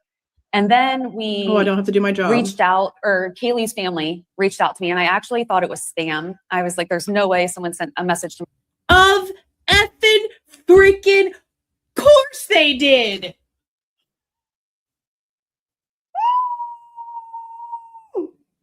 Of course they did. Who have they not tried to freaking put their claws into? What? Said he was playing, I was like, oh, this is good. And then we reached out, or Kaylee's family reached out to me, and I actually thought it was spam. I was like, there's no way someone sent a message to my Gmail. It is. But Jared and I went out and we met with them, and they wouldn't have gotten what they wanted from our testimony. We are going to say, he turned off his phone, he did this, that's it. They wanted to know, what did he search for? Did he have a girlfriend? Did he have dating apps? Did he have friends? Did he do this to other people? Did he stalk? What do you mean they wanted to know all of that? We knew all of that information. They literally subpoenaed dating apps that were on his phone. They asked you for shit that they already knew. You went and flew out to meet them in Idaho. What am I hearing? Like, there's no way someone sent a message to my Gmail. But Jared and I went out and we met with them, and they wouldn't have gotten what they wanted from our testimony. We are going to say, he turned off his phone, he did this, that's it. They wanted to know, what did he search for? Did he have a girlfriend? Did he have dating apps? Did he have friends? Did he do this to other people? Did he stalk? So they actually got more of what they wanted from the investigation in that visit than they would have from the trial. A bunch of no answers? What do you mean they got more from that visit than they would have from the trial? They got no answers out of you? Did he have friends? Did he do this to other people? Did he stalk? So they actually got more of what they wanted from the investigation in that visit than they would have from the trial. Girl, yeah, you ain't making no relief was, the process, as we said, wasn't perfect. You had no answers for them for any of the things you just said. We got a call on a Wednesday and said, we need your report for discovery on Friday. So that was very challenging to produce anything near what we would want it to be. So yeah, there were a lot of things, and I think even every trial has risk. Anyone who's been to a trial, there's tons of risk that's built in. And in this case, they were changing venue, and it's a very small town type of place. There's risk, and so I would say relieved for the plea, but understanding that some of the victim families are not pleased with that. And I also think, we talk about the pressure of trying to find digital evidence on the phone. There's also pressure with being put on the hot seat on the stand, because you don't want to be the one up there that either says something or does something that turns the case in the wrong direction, even though I'm confident that we had the evidence. I'm sorry, but let me explain something to you, sir. If you were on the stand doing your job the way that you should be doing your job, and something is said from the freaking actual facts that's not the narrative that the prosecution wants to put out there, that's not you making the case go some other direction. That's you being freaking honest in the courtroom and standing behind your oath. What do you mean you don't want to be the guy that says something that turns the case in the wrong direction? What? Oh, man, this is why I'm so glad. At the end of the day, I'm so glad that I did not end up actually in this field and had to stop when I had to stop and shit just went elsewhere. Because there is no freaking way that I could deal with this kind of shit in real life with these people. Oh my God. Because you don't want to be the one up there that either says something or does something that turns the case in the wrong direction, even though I'm confident that we had the evidence. We knew what we were putting forward, at least as our team, with the digital evidence. Unbelievable. But that is also a huge You pressure. don't want to be the one. You don't want to be the one that slips up from the script, is all I hear. You don't want to be the one that tells the truth when the narrative is already set. That's all I'm hearing. Oh my God. Even though I'm confident that we had the evidence, we knew what we were putting forward, at least as our team, with the digital evidence. But that is also a huge pressure, a weight from the families, the victims. All that stuff is weighing on you as well. So it is a tough place to be in. The pressure to do your job. You literally get on the stand and you answer questions based off of factual evidence that you can present to the court. It's no different if you want to be so serious than standing up there and reading a story from a piece of paper. Most of the time, the exhibits are visible in court. Most of the time, the expert's asked to read something off the freaking page on the screen presented. How is it pressure to sit up there and just answer questions on your job? You're not having to make up things. It's not a freaking improv act. Well, how is there pressure? I don't like these people. I'm sorry. Not sorry about it. I don't like them. It was definitely shocking. I know for me too. I got the call and then the next day or 2 days later, I was on a plane to You're Idaho. A reporter. And I was in Idaho doesn't care about facts in July for the plea deal and the sentencing. Cool. And I know a lot of these families, they prepared for a long time, raised money to be able to go to the trial. So everyone was ready to do this. So it was a little shocking. And I want to talk about like the media attention around this case. And when I was there, the media attention, it wasn't just traditional media. You had the bloggers, you had the true crime podcasters, you had armchair detectives, as they're sometimes called, and they would camp out the night before. I went to look at the courthouse. I covered a case there before, and I went at 3 a.m. I thought that was early enough, and there were people camped out, and they had their snacks, and they had been to several trials, so they were ready. And this was for the plea deal, and again for the sentencing, and they would even fight for a spot in the courtroom to be there when he pled guilty. So I guess, did any of that influence, like anything online, this online speculation, the theories, the supporters, even of him, how were you able to fact finders, you mean, and really focus? Or see, if she actually was a reporter, she would be reporting on the stuff that's been coming out. Not Book Boy stuff, but she would be reporting on the photographs and what the photographs really say. She'd be reporting on the unknown male DNAs. She'd be reporting on the unknown DNA on the knife sheath. She'd be reporting on the weird DNA and blood spatter that's in the common room. It doesn't even make any damn sense. She would be reporting on facts. She's not. She's re-talking about the shit that everybody else is talking about, and they're getting fed a script of bullshit. It's amazing how so many of them, Brian Enton is the worst one, because he sits there and acts like he gives a shit, but refuses to sit down and actually talk about what's happening.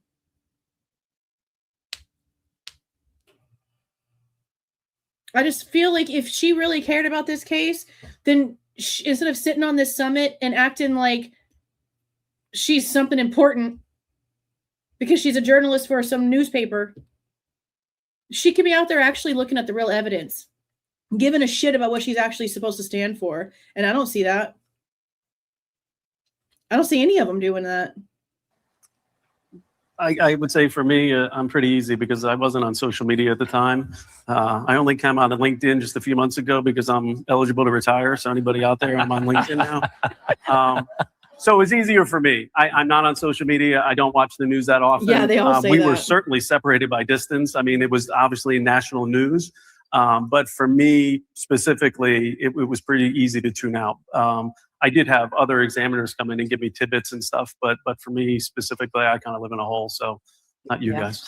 So I remember it showed up on my TikTok, just things about the crime scene. And I mentioned it to Jared, and he was like, do not watch that stuff, Heather. you don't want to have this influence. So I took my own advice and did trust, but verify. And I called Ian and I said, Ian and Karen Reed, did you watch all the stuff? Because the whole Dateline thing came out too. When the Dateline thing came out, the judge reached out to all of us saying, who has access to Magna Axiom reports? Who has access to this? And I was like, I'll sign it, Jeff. I don't think we have any of those things. And what was interesting, I was like, whatever they reported, I didn't find that. Like, I don't see what they're saying existed. So we signed it. But you know how insane that is, considering the fact that almost every damn thing that Dateline put out there was messages and photos and internet history and all of the things that's in the Cellebrite report, but she's claiming everything that Dateline was talking about, she didn't find any of that. Let me replay that for you. This is what I wanted y'all to listen to. Because the whole Dateline thing came out too. When the Dateline thing came out, the judge reached out to all of us saying, who has access to Magna Axiom reports? Who has access to this? And I was like, I'll sign it, Jeff. I don't think we have any of those things. And what was interesting, I was like, whatever they reported, I didn't find that. Like, I don't see what they're saying existed. So she's watching Dateline. That again is discussing the selfies that we know they released to us. They gave us, I specifically asked them for it. They gave it to me. Y'all have access to it. They gave me the selfies before 11/13, after 11/13. They gave me their very poorly 8th grade written damn report with it. That's a very few paragraphs, very, very short. And then they gave me that Google thingamabobber and the weird text stuff that shows that the Mad Greek was just like a nearby place and wasn't even actually searched for. So she's claiming that she watched Dateline and all the things that are the exact same subject that she is the expert on this case. She didn't have any of that. So then how did Dateline get it? If she dug into the phone information and none of that phone information was there, and she's saying Dateline is leaking information that's being proven to be a leak that she didn't see, same exact expertise niche. What does that say about what was on Dateline?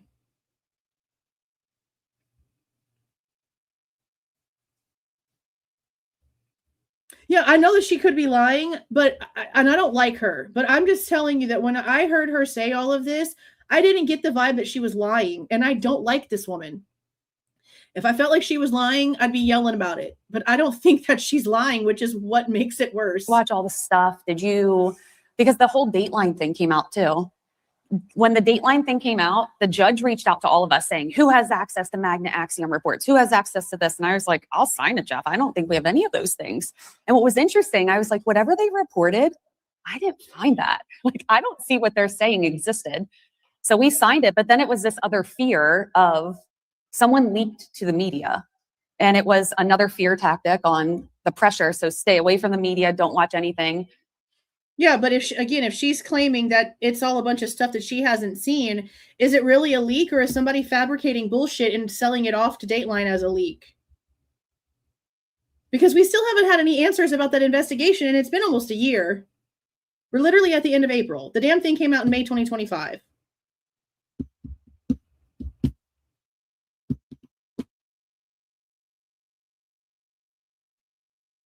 I don't know if we're ever going to get an update on that information. I really don't. But I think what she was trying to say was I gave her great advice and Ian validated that. So no, it was impossible, but we did good to avoid, because when Dateline happened, we didn't even know that it happened. And then we got like contacted by the prosecutor's office. They're like, sure, we'll sign whatever, because it definitely wasn't us. We didn't know that existed. And then they made us promise to not watch it, even after the plea. Yeah. So we didn't watch. Now that's crazy too. Why would they make you promise not to watch it even after the plea? I guess maybe because of the information. Maybe they would have to actually testify if the leak investigation went to some sort of trial, because they would probably have to testify that the information they didn't see. But she just admitted that she watched it, because she's saying that the stuff that was on there, she didn't recognize any of it. So they told you not to watch it and you watched it anyway. You're breaking all the rules. See, her husband told her, don't do it. She did it any damn way. Then the judge says, don't do it. And her ass does it anyway. Jesus Christ. the pressure. So stay away from the media, don't watch anything. But I think I what did she was trust trying and to say was verify. I gave her great advice, and Ian validated that. So, no, it was impossible, but we did good to avoid, because when Dateline happened, we didn't even know that it happened, and then we got like contacted by the prosecutor's office. They're like, sure, we'll sign whatever, because it definitely wasn't us. We didn't know that existed. And then they made us promise to not watch it, even after the plea. Yeah, so we didn't read like anything. We wanted to show up and speak to just what we knew about this small piece in this investigation. I would throw this out to the room. We do a pretty good job, we, the FBI, of tracking the evidence that went out the door. And, you know, like they beat me up a little bit about the conditions they worked in, but we didn't release the evidence, no cell right? phone, So crazy. we try to protect it like that. And I'm throwing it out there to everybody in the room, because that was a judge's concern. That was a prosecutor's concern with this information that was leaked out. And we did get calls from the judge's office about who had access to it, who did you release the data, the results to. And we're very fortunate because we have chain of custody logs. Mm-hmm. Did you sign one? Yes. Yes, right? I didn't give them anything without. Only with you. You're right. Only with her. I mean, only with him. That speaks to the knife sheath situation too. I'm the only one that made her sign one, but we could delineate who had access to it, our internal network, when you logged in, when you logged off. So we had very quick answers for that. I don't believe the investigative team as a whole that was working the case did. So we were very protected. And I would just throw that out there as a, you know, a pearl for everyone to try to just, when you go back to your facility, how you track that stuff as well. Because that was a big contention. He knows now. Yeah, he knows now. Some of these key learnings throughout this case, I guess, how does that shape, you know, how you do your job and how you're going to do your job going forward? Any thoughts on that? To me, partnerships. I mean, that was the thing that really highlights to me the partnerships. And we had the partnership before, so it's not like this was a new partnership that we had to develop. We've had the partnership, and when we came up with a case that we needed help, we had that lifeline. We were able to call back. I mean, the FBI has a ton of resources, and we were using all our resources that we had, and this just kind of dovetailed into it. And I think, in this specific case, and I'm probably for more to come, this was the way to go, and I'm confident with that. My biggest takeaway from this is when there isn't evidence, figuring out why. So if your tool isn't parsing something, I remember we used multiple tools as well, and I wanted to make sure, is Physical Analyzer missing it? Did we just not parse it? And then realizing very quickly, it's not there. There isn't anything to parse, but making sense of the lack of data being the best data and proving intentions behind a crime. And something I have said recently, and this may be popular or unpopular, but as we introduce AI into digital forensics, we are going to train AI to tell. Let me tell you how ridiculous that whole thing sounds, okay? Say my neighbor gets murdered tonight. Okay? Say my neighbor gets murdered tonight.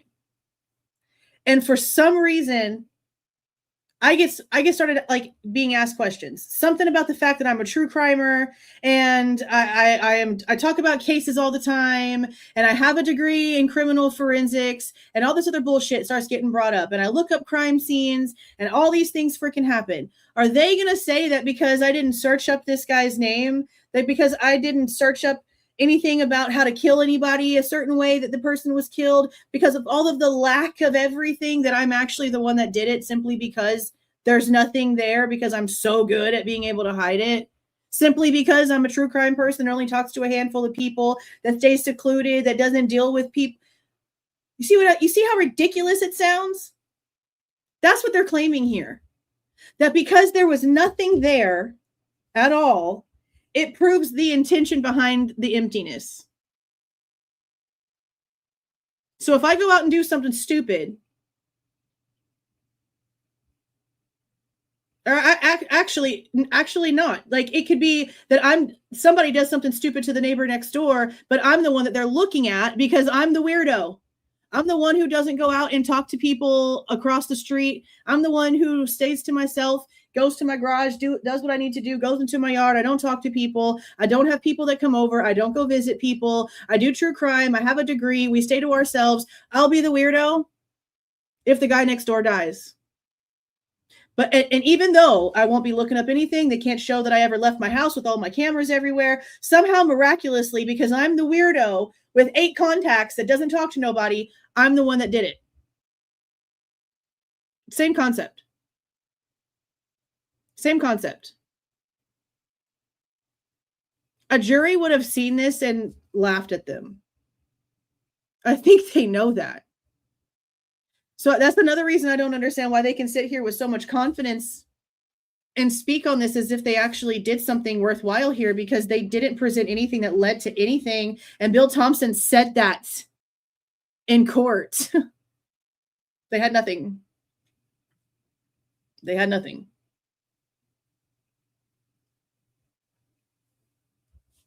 It's just insane how they can sit here. Like, how many years are they going to use this case for clout that they don't deserve? Something I have said recently, and this may be popular or unpopular, but as we introduce AI into digital forensics, we are going to train AI to tell us the artifacts that exist. What happens when they don't? So you still have to learn what these logs mean, and you need test data, and you need to keep training yourself to understand if the evidence isn't there. It's the same situation that we were in. But AI is essentially your junior analyst. So you're bringing in some junior examiner and saying, hey, help me find this stuff. Well, we already couldn't find it. So just keep that in mind. You will have to dig deep. And it's hard when it's not right in your face. Yeah, I think for me, the Why are we bringing up AI terrifying part of this is that if not weird. for the knife sheath, like if we got to this guy because of the car, Which you and didn't. then we get to digital evidence, we might stare at this evidence and say, I don't know, there's all the criminology stuff, like all these excuses, and struggle, right? And I have no doubt that he committed this crime. But just to take that lens of, like, with the volume of cases that we all have, you all have, sorry, this was just the one for me. You don't get tons of extra time. You're like, I really want to spend an extra week on this one, boss. Like, then something's piling up behind you. I think, and I hope you heard it here very clearly. Hardly. Jeff has a great team. Jeff has the FBI. He's got a ton of talented people. He reached out to Heather. Heather was nice enough to bring me along. I needed Josh. We needed Josh. And luckily, Josh was that sort of end of the line, but it's the right network of people, that the partnerships, the training. Guys, don't stop training. As soon as you do, 6 months pass and you're like, you really need. Now, somebody was saying something about Josh in the chat earlier, and I didn't get to catch the full thing.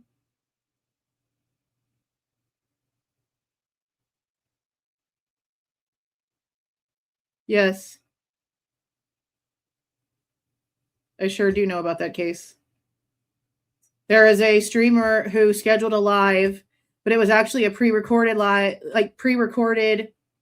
and he went and from how I can remember, it was even answering things that were in chat that weren't really in chat to make it look like he was live, but it was all pre-recorded. And then he put it out there like it was a live stream as an alibi because he killed his girlfriend. Yeah, that's probably one we should talk about. Yeah, I'm trying to see. Somebody had put a comment in here.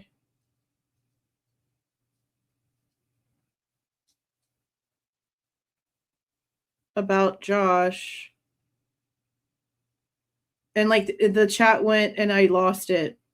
And it looked like it was a big comment. Oh, welcome, Humblebee. Welcome. Thank you for being in here. I don't see it now.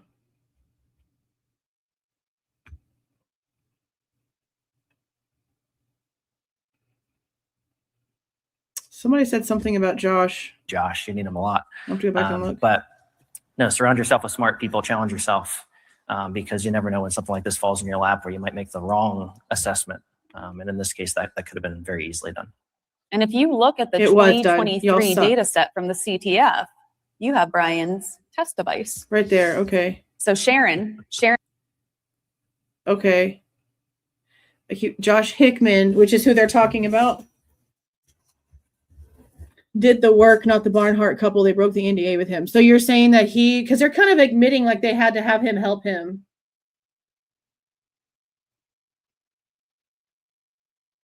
They had to have him help them. So yeah, I guess that technically that would have been an NDA gag order violation. Unless they got special permission and they're just not mentioning that portion, because they can get special permission for someone else to help that has credentials. So, but I don't know if they mentioned that part. But he did say that it was like a message. Didn't they say that earlier about the what was it, like the Wi-Fi being off thing, that it was like just a file that Josh had and he couldn't interpret it or some shit like that?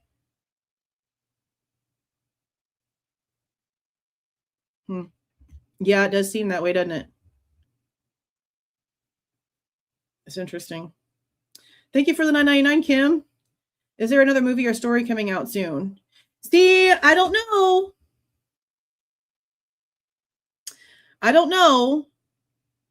Let's finish the last 2 minutes of this and then we'll look into that, because Book Boy did say that there's like a documentary that's about to be made based off of like documentation and like police interviews. Like the cops that worked on the case that are no longer under the gag order now are going to be actually participating apparently. But I've never heard that before. But I also didn't know shit about this book coming out until like 2 weeks ago. You know? So let's listen to like the last 2 minutes or so, and then we'll go see what the update is on the Lifetime shit movie that's coming out and see if they've done any more casting on anybody. And then we'll see if there's any information about an actual documentary, because I have no idea, but we'll look in a second. There's only 1 minute and 41 seconds left of this. Was BK. So if you want to see what these log files look like, you actually all have access to it. You have Bryan in your lap where you might make the wrong assessment. And in this case, that could have been very easily done. And if you look at the 2023 data set from the CTF, you have Bryan's test device. So Sharon was BK. So if you want to see what these log files look like, you actually all have access to it. So that means that they used somebody else's information and labeled it as BK and used it as an example for a test device. Is that what she's saying? One more time? Because you never know when something like this falls in your lap where you might make the wrong assessment. And in this case, that could have been very easily done. And if you look at the 2023 data set from the CTF, you have Bryan's test device. Test device. So Sharon was BK. So if you want to see what these log files look like, you actually all have access to it. What the freaking frack does that mean? What does that mean? Sharon was BK. You can look at this here, blah, blah, blah. Why would we, why would we want to look at it if it has nothing to do with the case? It's not log files or data files that we need for the case. It's some made up shit from Sharon. But that's just a weird way to say that, like, you can look at the files. No, you'd be looking at files that don't have anything to do with Kohberger. Yeah, you have Bryan's test device. So Sharon was BK. Me too, bro. So if you want to see what these log files look like, you actually all have I'm access so confused. Tidbit I didn't know. Yeah. It's not his real phone. I remade it. Okay, I'm like, whoa. What you're See, saying. it's not his real phone. Well, who the freaking hell is Sharon? We could release as a CTF. What did we miss? Well, okay, on that, any final thoughts that you can share? I'll let you start. Me? Thank you. So, no, seriously, thank you for The Price is Right, for all the fun times, but thank you for asking us to help with this investigation. I think a lot of people don't ask for help. They don't reach out. And thank you for not freaking out when we told you we can't find it either. So It actually made me feel good. Jeff, I'd say the same. See, like, this is basically done. It's just a bunch of like thank yous and dumb shit. But they are basically admitting on both sides that they couldn't find shit about anything. Somebody else came into even after the feds and after Cellebrite still couldn't find anything. And that whoever leaked anything to Dateline, it doesn't apparently match anything that they've seen themselves. Okay. Let me see if I still have this bookmarked, because I always end up having an issue trying to find the right page. And I know that I saved it to my bookmarks at some point for the IMD, whatever the frick page it is. Let me see if I can find it through this way, because a lot of times if I just go and do it through like a Google search, it sends me to the wrong page and it takes forever for me to actually find it. Because I know they still had pieces, not pieces, but they still had, what do you freaking call them? I guess actors. They still had actors that they needed to, damn it, I didn't save it in here. Okay, let me go find it. They still had people they needed to cast. That's the word. They still needed to cast some people. Oh, is this the right thing?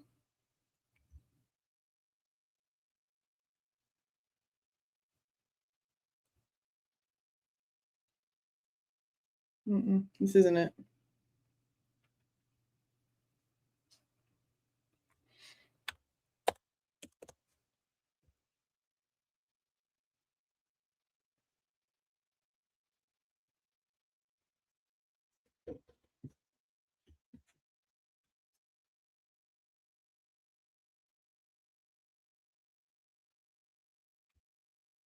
Hold on, I'm trying to find it. I don't have the right page. And what I don't know is why I go to the page for the Miles Mary guy and it doesn't like instantly link me to the freaking movie.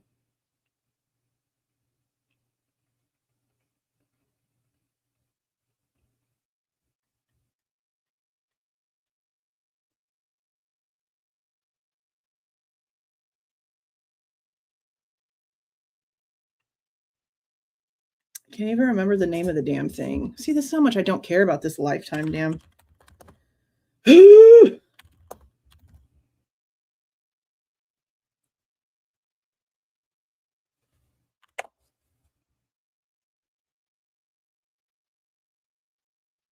No.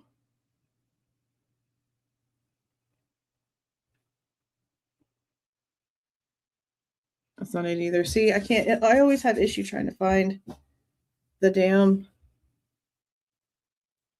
right one. It always wants to take me to the one from 2025 called the Idaho Student Murders. Even though I'm typing in Lifetime. I honestly don't know why it always gives me issue trying to find this damn page.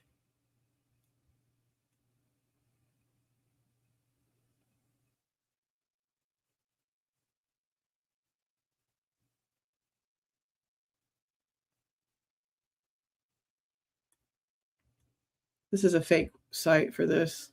How did I not save this damn website? That's crazy. Okay, well then give me the freaking thing, bro.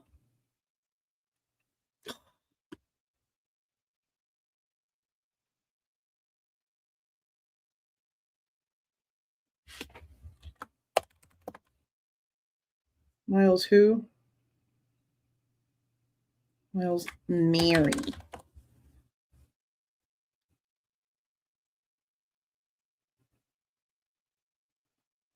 Okay, well, can you give me the freaking movie?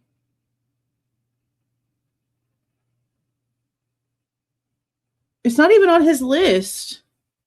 Upcoming. Here we go. I found it. Save this damn thing. Holy shit. Now it says 2027, so it must not be coming out until next year. Here's the website. Damn it. I can take this off now. I could have sworn it said 2026 the last time. But now it says 2027, so that they pushed it back. They pushed it back. Yeah, I found it.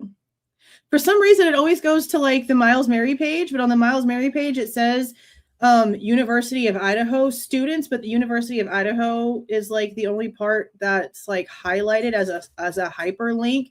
And when you click that, it doesn't go to the movie that the Miles guy is in. It goes to the Amazon Prime movie. And I don't know why it does that. I don't know why it does that. Okay, so this is what they have so far in way of the cast, in case you haven't seen it. We have been trying to keep up with it every now and then just to see what's happening with it and who's being cast. I don't see any new people.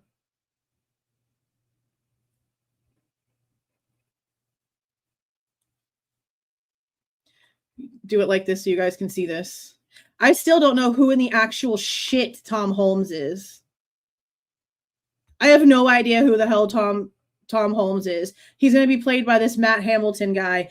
We have gone through, I don't know how many reports and haven't seen a damn person by the name Tom Holmes. So I don't know who the frick that is. So for those of you who haven't seen, let's just run through real quick. This is who's playing Kaylee, and her name is Haley. Then this is who's playing Emily. This is who's playing Christy. This is the imaginary detective that doesn't exist. This is Ann Taylor. Maddie Mogen. I think honestly this girl should have been the one to play Dylan. I think they got that casting incorrect in my opinion. Fred here is playing Brian's dad, Michael. Now, if you know about the case, then you know who the redheaded student is. I still need to do a video out there because this is the girl who did a bunch of articles and then lied to the police to try to put Kohberger in Pullman for the August 2021 knife attack. She lied about a thing for school, having like a group get together for people that were coming in, and the police had to find out from somebody at WSU that shit didn't happen. Her name is BK Norton, or at least that's the pseudonym name that she put out there for the articles. She's a freaking redhead. She's also the one that Bryan Kohberger asked out for coffee that started filing all the complaints against him because she claims that he was asking her out for coffee on a date, even though he knew that she was a lesbian. When it turns out home dude just literally asked everybody for coffee from her to cops that handcuffed him. He just likes coffee, apparently. So that's probably going to be who this little redheaded girl is. Or for some reason, they're casting Holly because she's a redhead, the one who like exchanged numbers with him at the pool party. But she wouldn't be important enough to cast already, in my opinion. And I don't know any other redheads around the case that know the victims that we've seen that would be being cast like a primary casting position. You know what I mean? Like somebody who's cast early on. I feel like it has to be the BK Norton chick. I could be wrong, but I feel like that's who it probably is. So this is who's playing Hippler. I think they missed as hell. They missed as hell with this casting. This is Carolyn playing a reporter. So she's either going to be Nancy Disgrace or Trashley Banfield. She's going to be one of the two. I think they did pretty good casting Xana. I don't know about the person that they chose for Kohberger. Maybe he'll be able to not look so much like the Crow in the movie. I don't know. I just don't really get it. This is who's playing Bethany. This is who's playing Dylan, which again is like, okay, but I still feel like the other girl was probably better. I don't know. I honestly feel like this chick is too old to play Jasmine. She looks great. She's beautiful. She's gorgeous, but she looks like she's too old to play Jasmine. So I don't know. This guy right here is who's playing Steve. This is playing, this lady's playing Kohberger's mom. And then this is who's playing Olivia. But it doesn't look like they've done anything else. I still need to watch this crap right here. I haven't watched this one yet. I did watch, the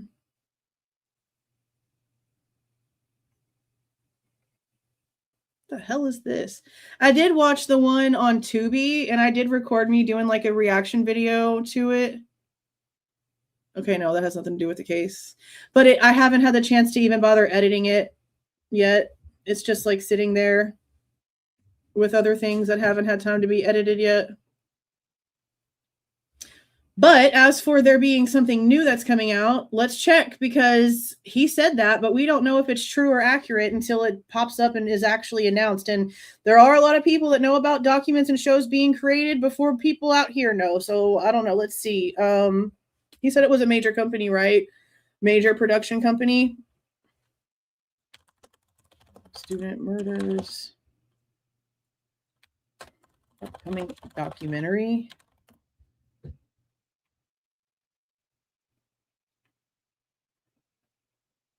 Well, they're talking about the book, or at least some people are talking about the book. That's not what I'm asking about.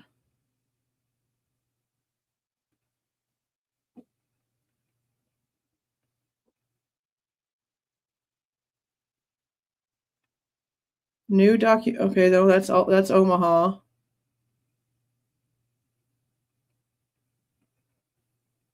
Mm-mm.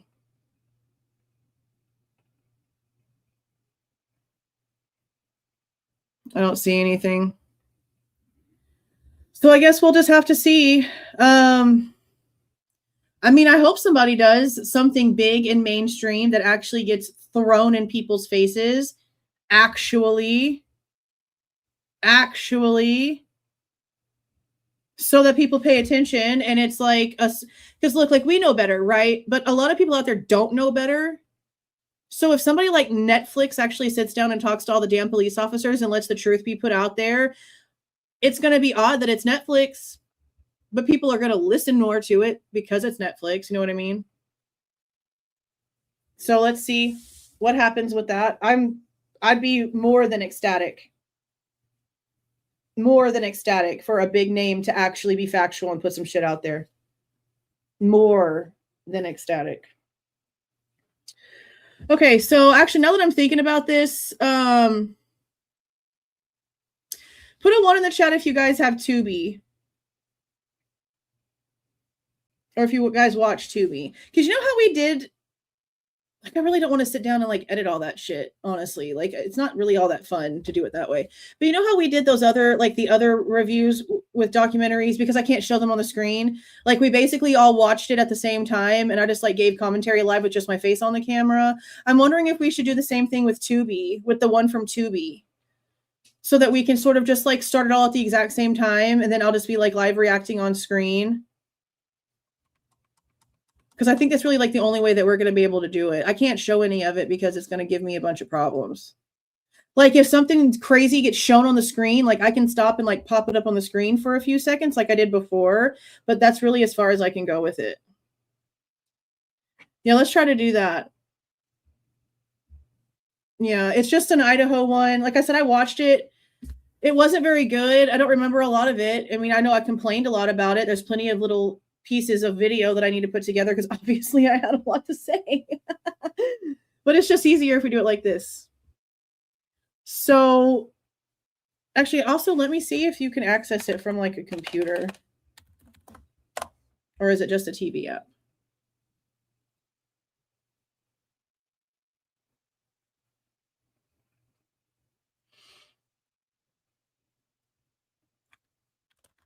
Let me see. Hold on. I'm going to show you all the screen in just a second. Is it still on here?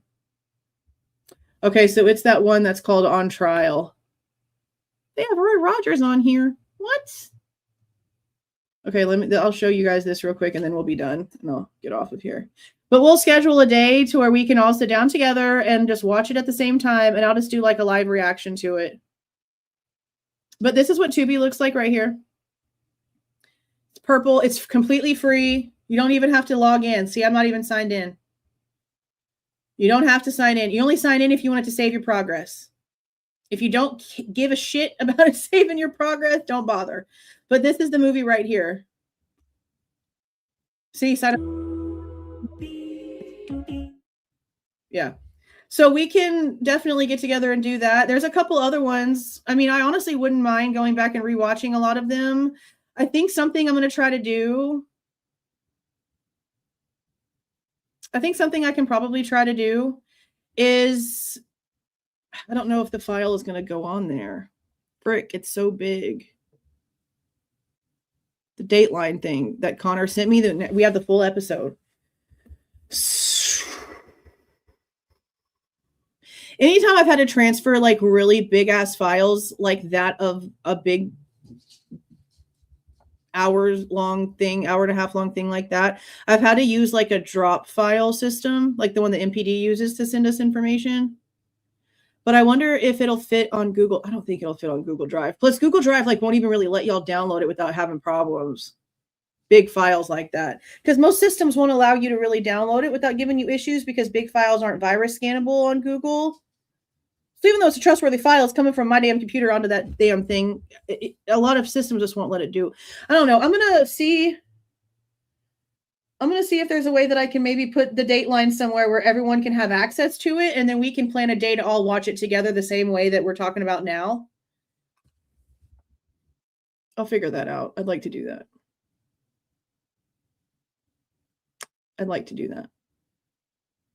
And I guess that's honestly kind of something that we maybe could start doing.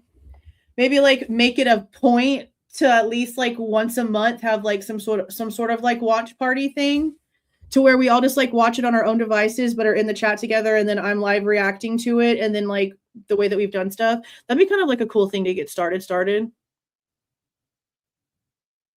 for stuff that people can access without paying any money. Like I don't want it to be something that a lot of people can't access because they don't have a subscription to it. So like stuff on Tubi, or like I'm able to access something and give y'all a copy of it to use, and it's not for like, I'm not selling it to you, I'm just giving it to you. It's not for monetary purposes. I'm sure there's a way that I can figure that out without it breaking a lot of laws. But we'll figure that out and try to figure that out.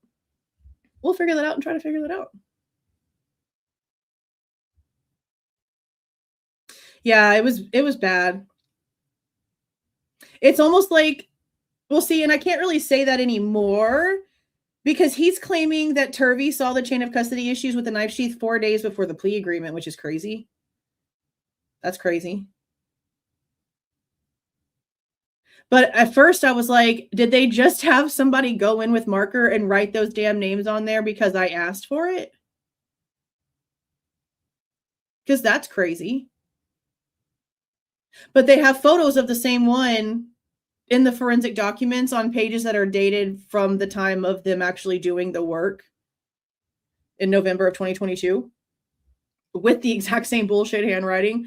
So that just proves that they rushed it because it had to be packaged, and they had to hurry up and write all of that in real quickly before the state trooper picked it up. Because what happened is on the 16th, someone came in, a trooper came in and picked it up. It was like 8 something in the morning. We have the report. And he drove it over to Meridian. Was it Meridian? New Meridian? He didn't drive it all the way to the freaking lab. He drove it and met up with somebody who then took it to the lab. And the emails that came out from the forensics department has all that detail in there as well. Like Rylene Nowlin is talking to them and sending emails out saying that the sheath is on its way in, that the trooper just dropped it off with so-and-so. It'll be here in a few hours. So somebody met up with somebody else and then passed it on and then brought it over there, is how that went down. But see, that's another reason why we really need to go through those forensic files again, because there's a lot of emails and stuff down at the bottom that we never covered, like on camera, that I've gone through and highlighted and looked at, but we've never physically talked about. And I'm just gonna have to start making, even if it's like little short videos on things like, holy shit, guys, check out this email. It's on this page and this drop, but look at what it says. And even if it's just like a 3-minute long video to get the information out there, I probably need to just start doing it that way so that there's not a lot that's missed. There's so much. See, that's what annoys me when people come in here too and like, oh my God, it's over with. No, it ain't, bro. It's far from over until we've read everything and actually read everything and we have all the evidence they're going to release out here. It's not over. We are literally just now in the beginning of 2025 when it comes to redactions. We have years left of redacted documents from the court records to go.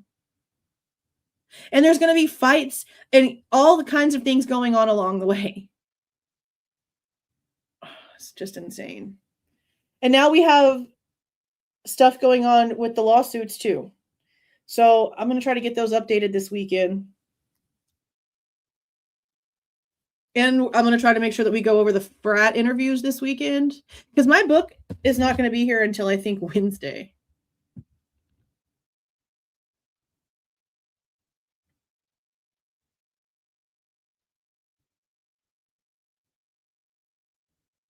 Let me see what it says.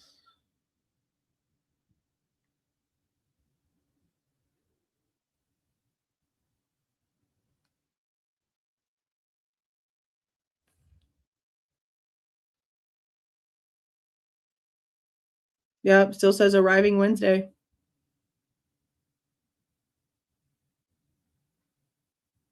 I bought it on the 2nd.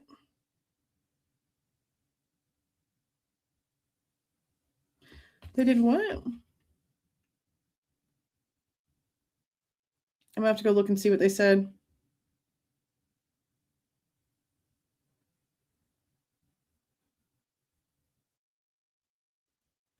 I'll have to go see what they said. See, I really hope that he comes out and does an interview somewhere.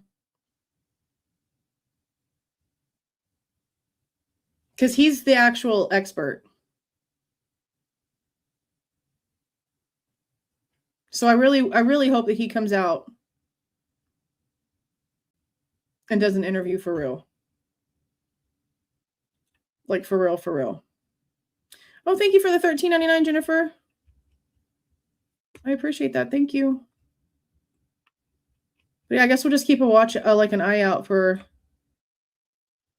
whatever the hell else they're trying to do when it comes to these documentaries and shit like that. Yeah, I don't have any update on this. It literally still just says ordered. It hasn't moved on to shipped. That's crazy too.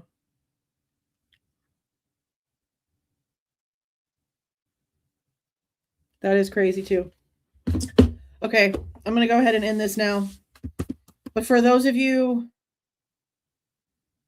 who care about regular schmegular me things, let me show you what my sister found for me for my birthday.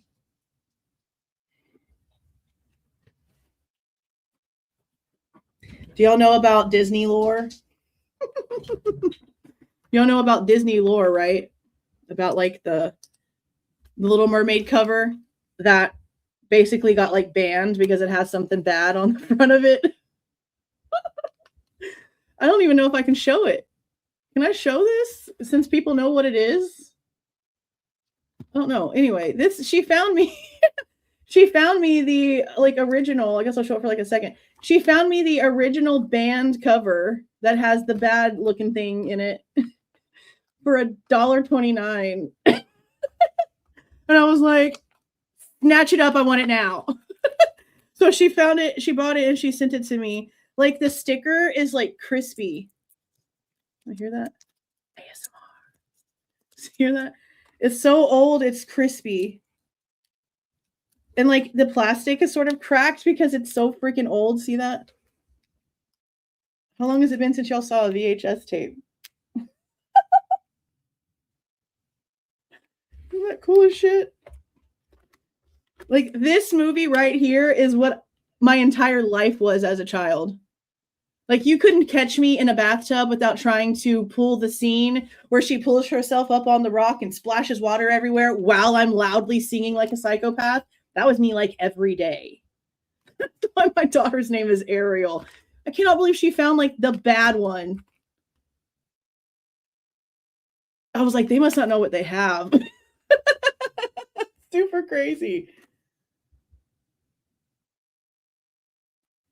It's just so wild. How this used to be like so normal, and we would just go into Blockbuster and get these big ass boxes and lug them home with us. And now everything's digital, like it doesn't even exist. And even though they're not printing out physical products and manufacturing physical products for movies, for music, for anything anymore, everything is going up higher. Like they just said that these digital ass video games like my kids play, they're thinking that it's going to be like $120 a game real soon here. And I'm like, but you can't even have the product with you anymore. No one can have these badass shelves showing off all of your DVDs and your games anymore because everything is just frequency.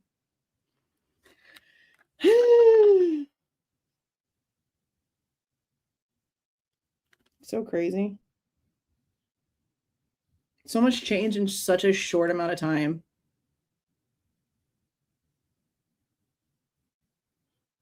Not even like 30 years.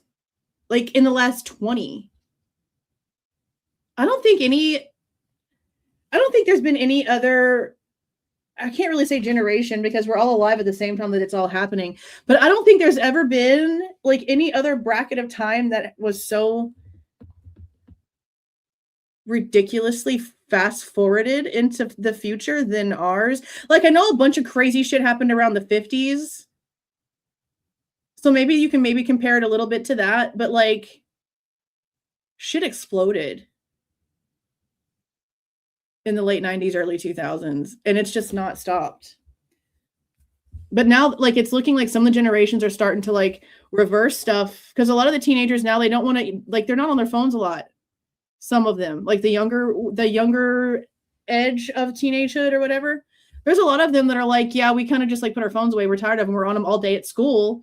We don't want to be on our devices when we get home. We're on them all day. And I can understand that to a certain point. Give me 1 second.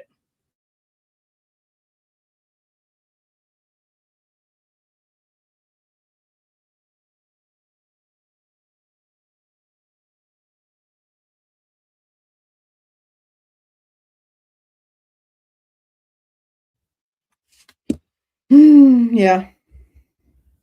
Nostalgic rant over. But yeah, we'll figure out all that stuff.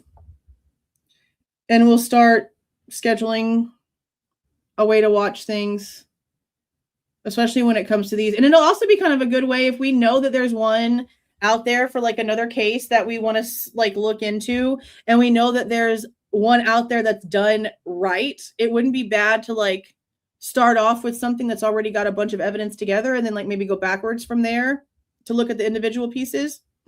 That might be something in the future, once this one slows down enough to where we can actually focus on something else without freaking out. So I don't know, soon here. But I'm going to go ahead and get off of here and check your email. Okey dokey.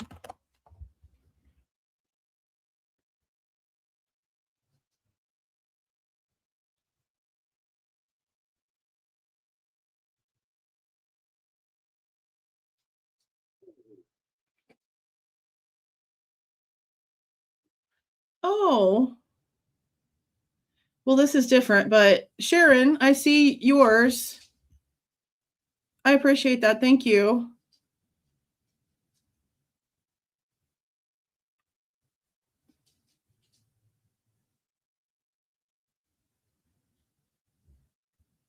Oh, and then Ample Spark found the CTF 2003 recap of Sharon thing that Cellebrite was talking about. So I'll take a look at that, and then I'll post it in the community tab so that you guys can have access to that. I'm going to look at that too.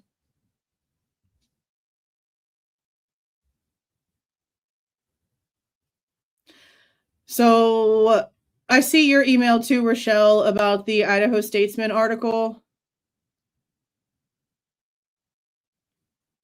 See, Kevin Fixler and me argue. So it's not surprising that he is pretending like he didn't already know this. I know better, though.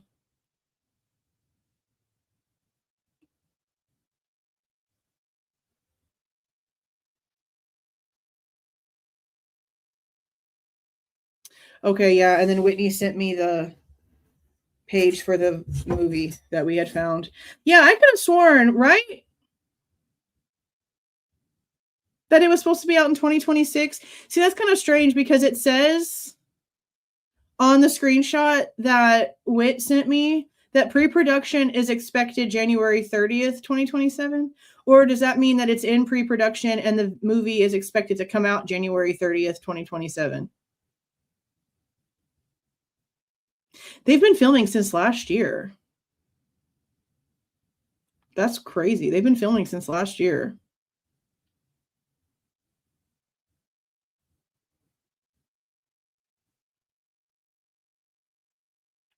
Okay, yeah.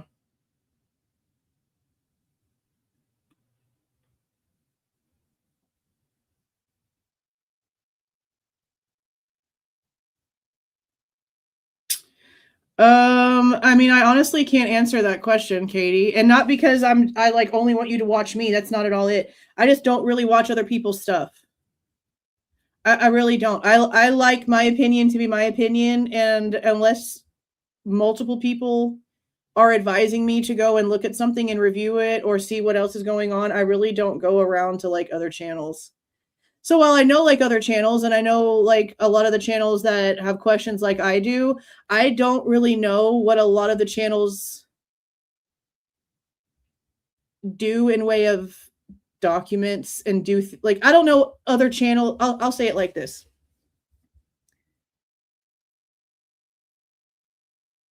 I don't know any other channels that do what we do here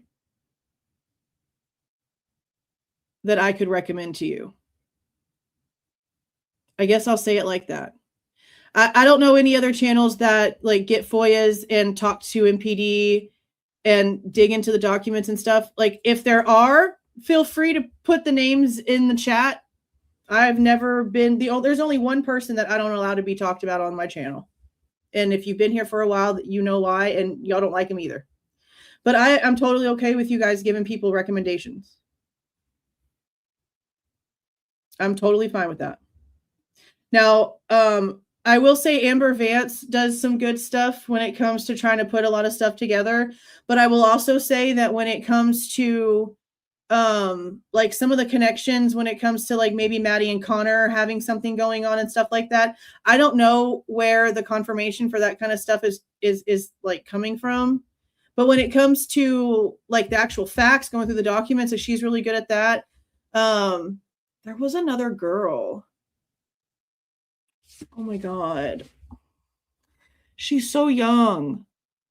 There's a young girl out there. She's got like sort of wavy-ish curly hair. I think she sat on a couch maybe the last time I saw a video of hers. Marie something, April Marie. I can't remember her freaking name. But she's younger. And I feel like she has an accent.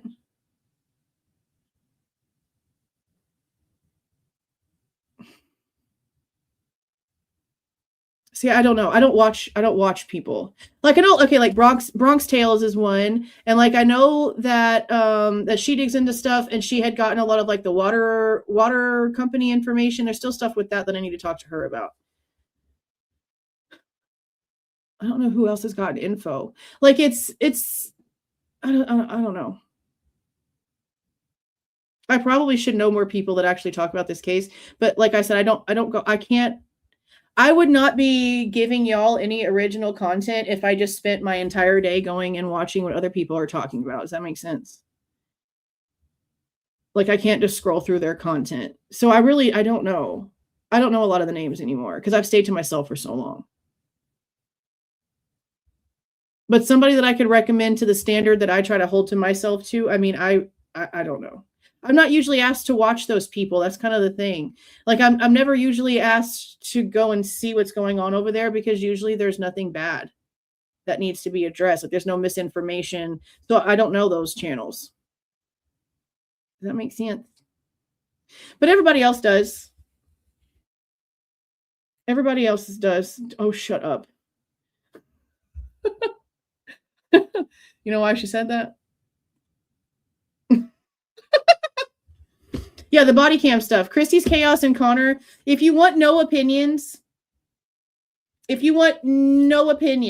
you just want the facts out there, as in an interview that's raw and not cut with no watermark and no bullshit on it, Connor and Christy. Well, I think Christy's put watermarks on some of her stuff, maybe a little bit. Connor doesn't put anything on there, but they're really heavy into the FOIAs. They work together on getting a lot of the FOIAs. They're still working together on getting some of the FOIAs. They're really good at just putting the information out there. I don't know how much of it Christy goes live and goes over. I think she did it the other day for the Chapter 9 stuff, but she hasn't done it in a while. Connor doesn't do lives. He doesn't speak. We don't know what he sounds like. He puts the body cam out there or the interview out there, and he'll like let us know what's going on in the community tab. But yeah, it's just pure info, pure information. I mean, I don't like plunder. People know why I don't like plunder, but I will say that when it comes to digging up information, she's good at digging up information quickly. She usually always has been. Her personality and the Jesus thing staring at me the whole time I'm trying to listen to I can't do it. But she's really good at having quick official information faster than most people, honestly, from what I can tell. Now, when it comes to like Twitter, well, I guess I can say Sarah D. Irish too, because Sarah goes and gets all the documentations. She'll file FOIAs for stuff that's supposed to have already been out, and she'll file them with the court. She's really fast at getting the documents when it comes to the lawsuits and stuff like that. So she does have a YouTube channel, but she doesn't do videos either, as far as I have seen. She puts community tab posts up that shows some stuff, and she always puts her stuff in a Google Drive where you can go in and you can access the documents yourself. And the most of the time I catch her with her documents and stuff over on Twitter, but she does post the information here on YouTube as well. But when that's like documentation interviews, pure raw, no commentary, no nothing. Those would be the ones for that info. For sure. But like I said, I don't know who else like really like opens the documentation, reads through it, files stuff, talks to the cops, put all the receipts out there. I don't know. I'm sure you guys know. Nothing Half-Assed is hilarious. She's a good one to go over there and watch. But I just don't, I've only seen like maybe 2 videos. And she just cracked me up the whole time. She's pretty funny. Yeah. There's like a very specific reason why I don't like Lana. And all I'm going to say with that is that if you know anything about the way that she covered the Chris Watts case and the way that she acted about the wife that was killed, the character that she created to mock Xana, then you wouldn't like her either. And I've talked about this in private to a few people, but the videos are on YouTube. And the way, I'm sorry, but there's some things that you just can't really like get past. And when you're putting on clown makeup and you're creating a character named Shazam and you're talking shit about a murdered wife because of your like sick fantasy that you have with the guy that killed her, I really can't look past that. The video's on YouTube. As a matter of fact, if Danny is in the chat, he's seen it. I sent it to him a couple weeks ago. We were on the subject of her. And I sent him the link. It's disgusting. I'm sorry. And people, the thing about that is that people know about that and still follow her the same way that people know shit about JLR and still follow him. So like when people act like I'm some bitch because I don't want to talk to her and I don't go over to her channel and care what she says, am I supposed to just bring up Shazam every single time to prove a point? I shouldn't have to. I should be able to not like somebody without having to explain it every single time. And I'm not saying that for like right now because I've never like just like said it, but I don't like her. Go type in Lana Shazam. It's going to show the frick up. I'm not going to show it on my screen. Go find it. It's on YouTube. It won't be from her channel. It's other channels that took it because they knew she was going to take it down. And it's just gross behavior. And I can't get past that. Like, you can't say shit to me for asking questions to the Goncalveses for blatant ass lies that they're telling. And I know that she doesn't like the way that I ask questions about them. Like, I already know. I've seen the comments. I already know. But you can't have anything in way of the way that I do things when that's your history. Like, you're directly disrespecting an actual victim. I'm over here defending them against lies. That's crazy. That's why I would never. I would never. But that's the thing, Humblebee. So many people know. As a matter of fact, there's channels that have dug deep into her court history of things. There's a lot out there, but that's the only thing. Like, once I saw that, I was done. Once I saw that, I was disgusted. I was done. And I can say, yeah, she digs real deep. She gets information. She seems to be able to get the interview somehow. I don't like your predatory behavior. I don't like how you sexualize everything. I think it's gross. We don't talk like that in this house. We don't say shit like that. I can't get behind that mentality. And I should be allowed to say that. So I said it. Yeah, you just have to go type it in. It's there. It's there.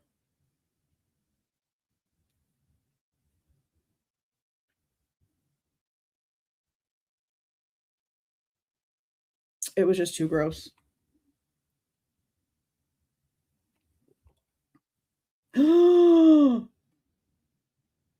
Now, see, she posted something the other day on her Facebook page that I was going to talk about too. Ooh, let me go look. There's like the affidavit for his arrest, or like the, I guess, cause for his arrest. That nerdy addict channel posted that on Twitter.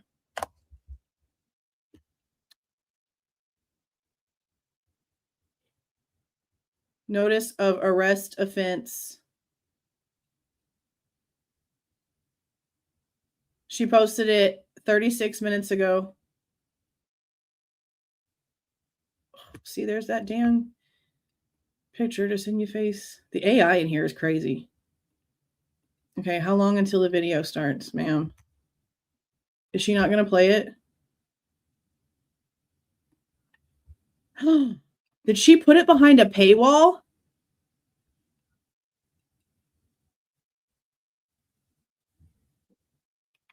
Did she put it behind a paywall? So she has, let me show you the screen. I think she put it behind a paywall. So here's the page, right? We're going to the beginning. Like you go through the whole thing and it's a regular video. Like she's got information up on the screen. She's showing info. She's talking about how she talked to the court, got information. So, I mean, I don't know if she's saying in here that she's getting the video or if she's already got it. I don't know what she's doing here, but she's putting that it costs $192.70. Yeah. Yeah, I don't know. I don't think she's got, either she doesn't have it yet and this is just telling people that it's coming, or it's behind a paywall somewhere. But I don't see a link for her Patreon. Let me see where this link takes me. I think it just goes to her Facebook page.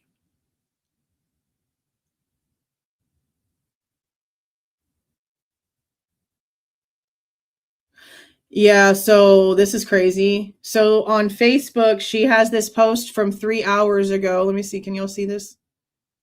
I guess y'all can sort of see it. Hold on. This is a little wild.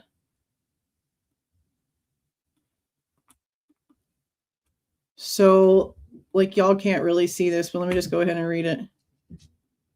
So this says, a woman named Dr. Keed Angel on Twitter is claiming that the forensic paperwork here is saying that Magnolia lied about what happened.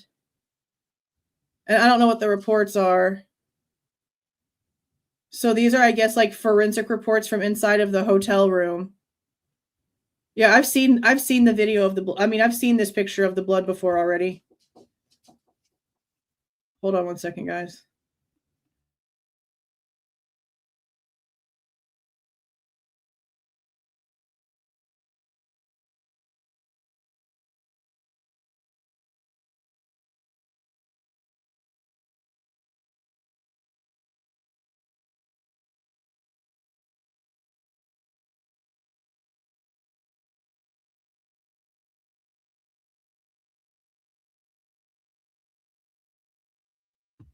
Yeah, okay. So, yeah, I've seen some of these. I don't know what they say, so I'll have to take a look at that and see. But yeah, I don't think she has the actual video, and I think she's just telling us that she's about to have it. That's what it seems like, that they're about to have it. Yeah, that'll be interesting. I mean, they basically, like, there's a 3-year protective order that got approved, and they've basically just been off doing their own thing since then. I don't know if there's, I don't care, honestly, about, like, the little tit for tat drama that happens in these situations after the fact, whenever there's so many people involved in it on social media. So I don't know if he's tried to attack her channels. I don't know if she's trying to do anything with his accounts. Like, I don't know if any of that stuff is going on. But they had protective order approved for 3 years. And as far as I knew, that was it. But now they're saying that there is a possibility that Washington can place the warrant into some system that will alert Florida if he gets pulled over or his name gets ran for any reason, and they'll have to arrest him on the spot. But I don't know. I don't know. All right, guys. Thank you for hanging out with me twice today. We've been really doing like a whole lot here recently. We've been like really doing a lot. But we're getting more caught up and not falling as far behind as new things are coming out. So it's been totally worth it, because it's been a lot less of a stressful headache knowing that we're not falling really behind. So that's good. So thank you again for being in here with me. Thank you again for the gifted membership, Sadie. I appreciate that. And thank you for the super stickers and the super chats. More gifted memberships, the new members. I very much appreciate you guys. You'll have a great night. Get some sleep. We've got stuff to go over. I don't know what we're going to go over first tomorrow, but if we do, I don't think we're going to do 2 lives tomorrow, because I can't do an early one on Fridays. Actually, I might be able to do an early one tomorrow. I was supposed to be, hey, I didn't even know you were in here. I was supposed to do the first little like recorded collab thing with them, and it already had gotten pushed back, and now I'm just not doing it regardless. So I have a half a day tomorrow that I already took off PTO wise, because I was supposed to be doing something else, you know? So maybe I'll just take that time and we'll just go live. Because if I can go live before 4 o'clock, then I might be able to do 2. Like if I can go live at 1:45 to go over one of the frat boy interviews, then maybe I'll be able to fit another one in, but probably not either. I don't know. You see how indecisive I am? I'm so wishy-washy. I don't know what I want. Tomorrow's also Friday, which is fast food Friday for me and the boys to watch movies. So we probably will only do an early live. Maybe. I don't know. We'll figure it out. All right, you guys. Thank you again for being in here with me. I very much appreciate it. Let me go ahead and roll this out real quick. Please do not forget to leave a like on your way out and subscribe to the channel if you are not subscribed already. All right, you guys. See y'all.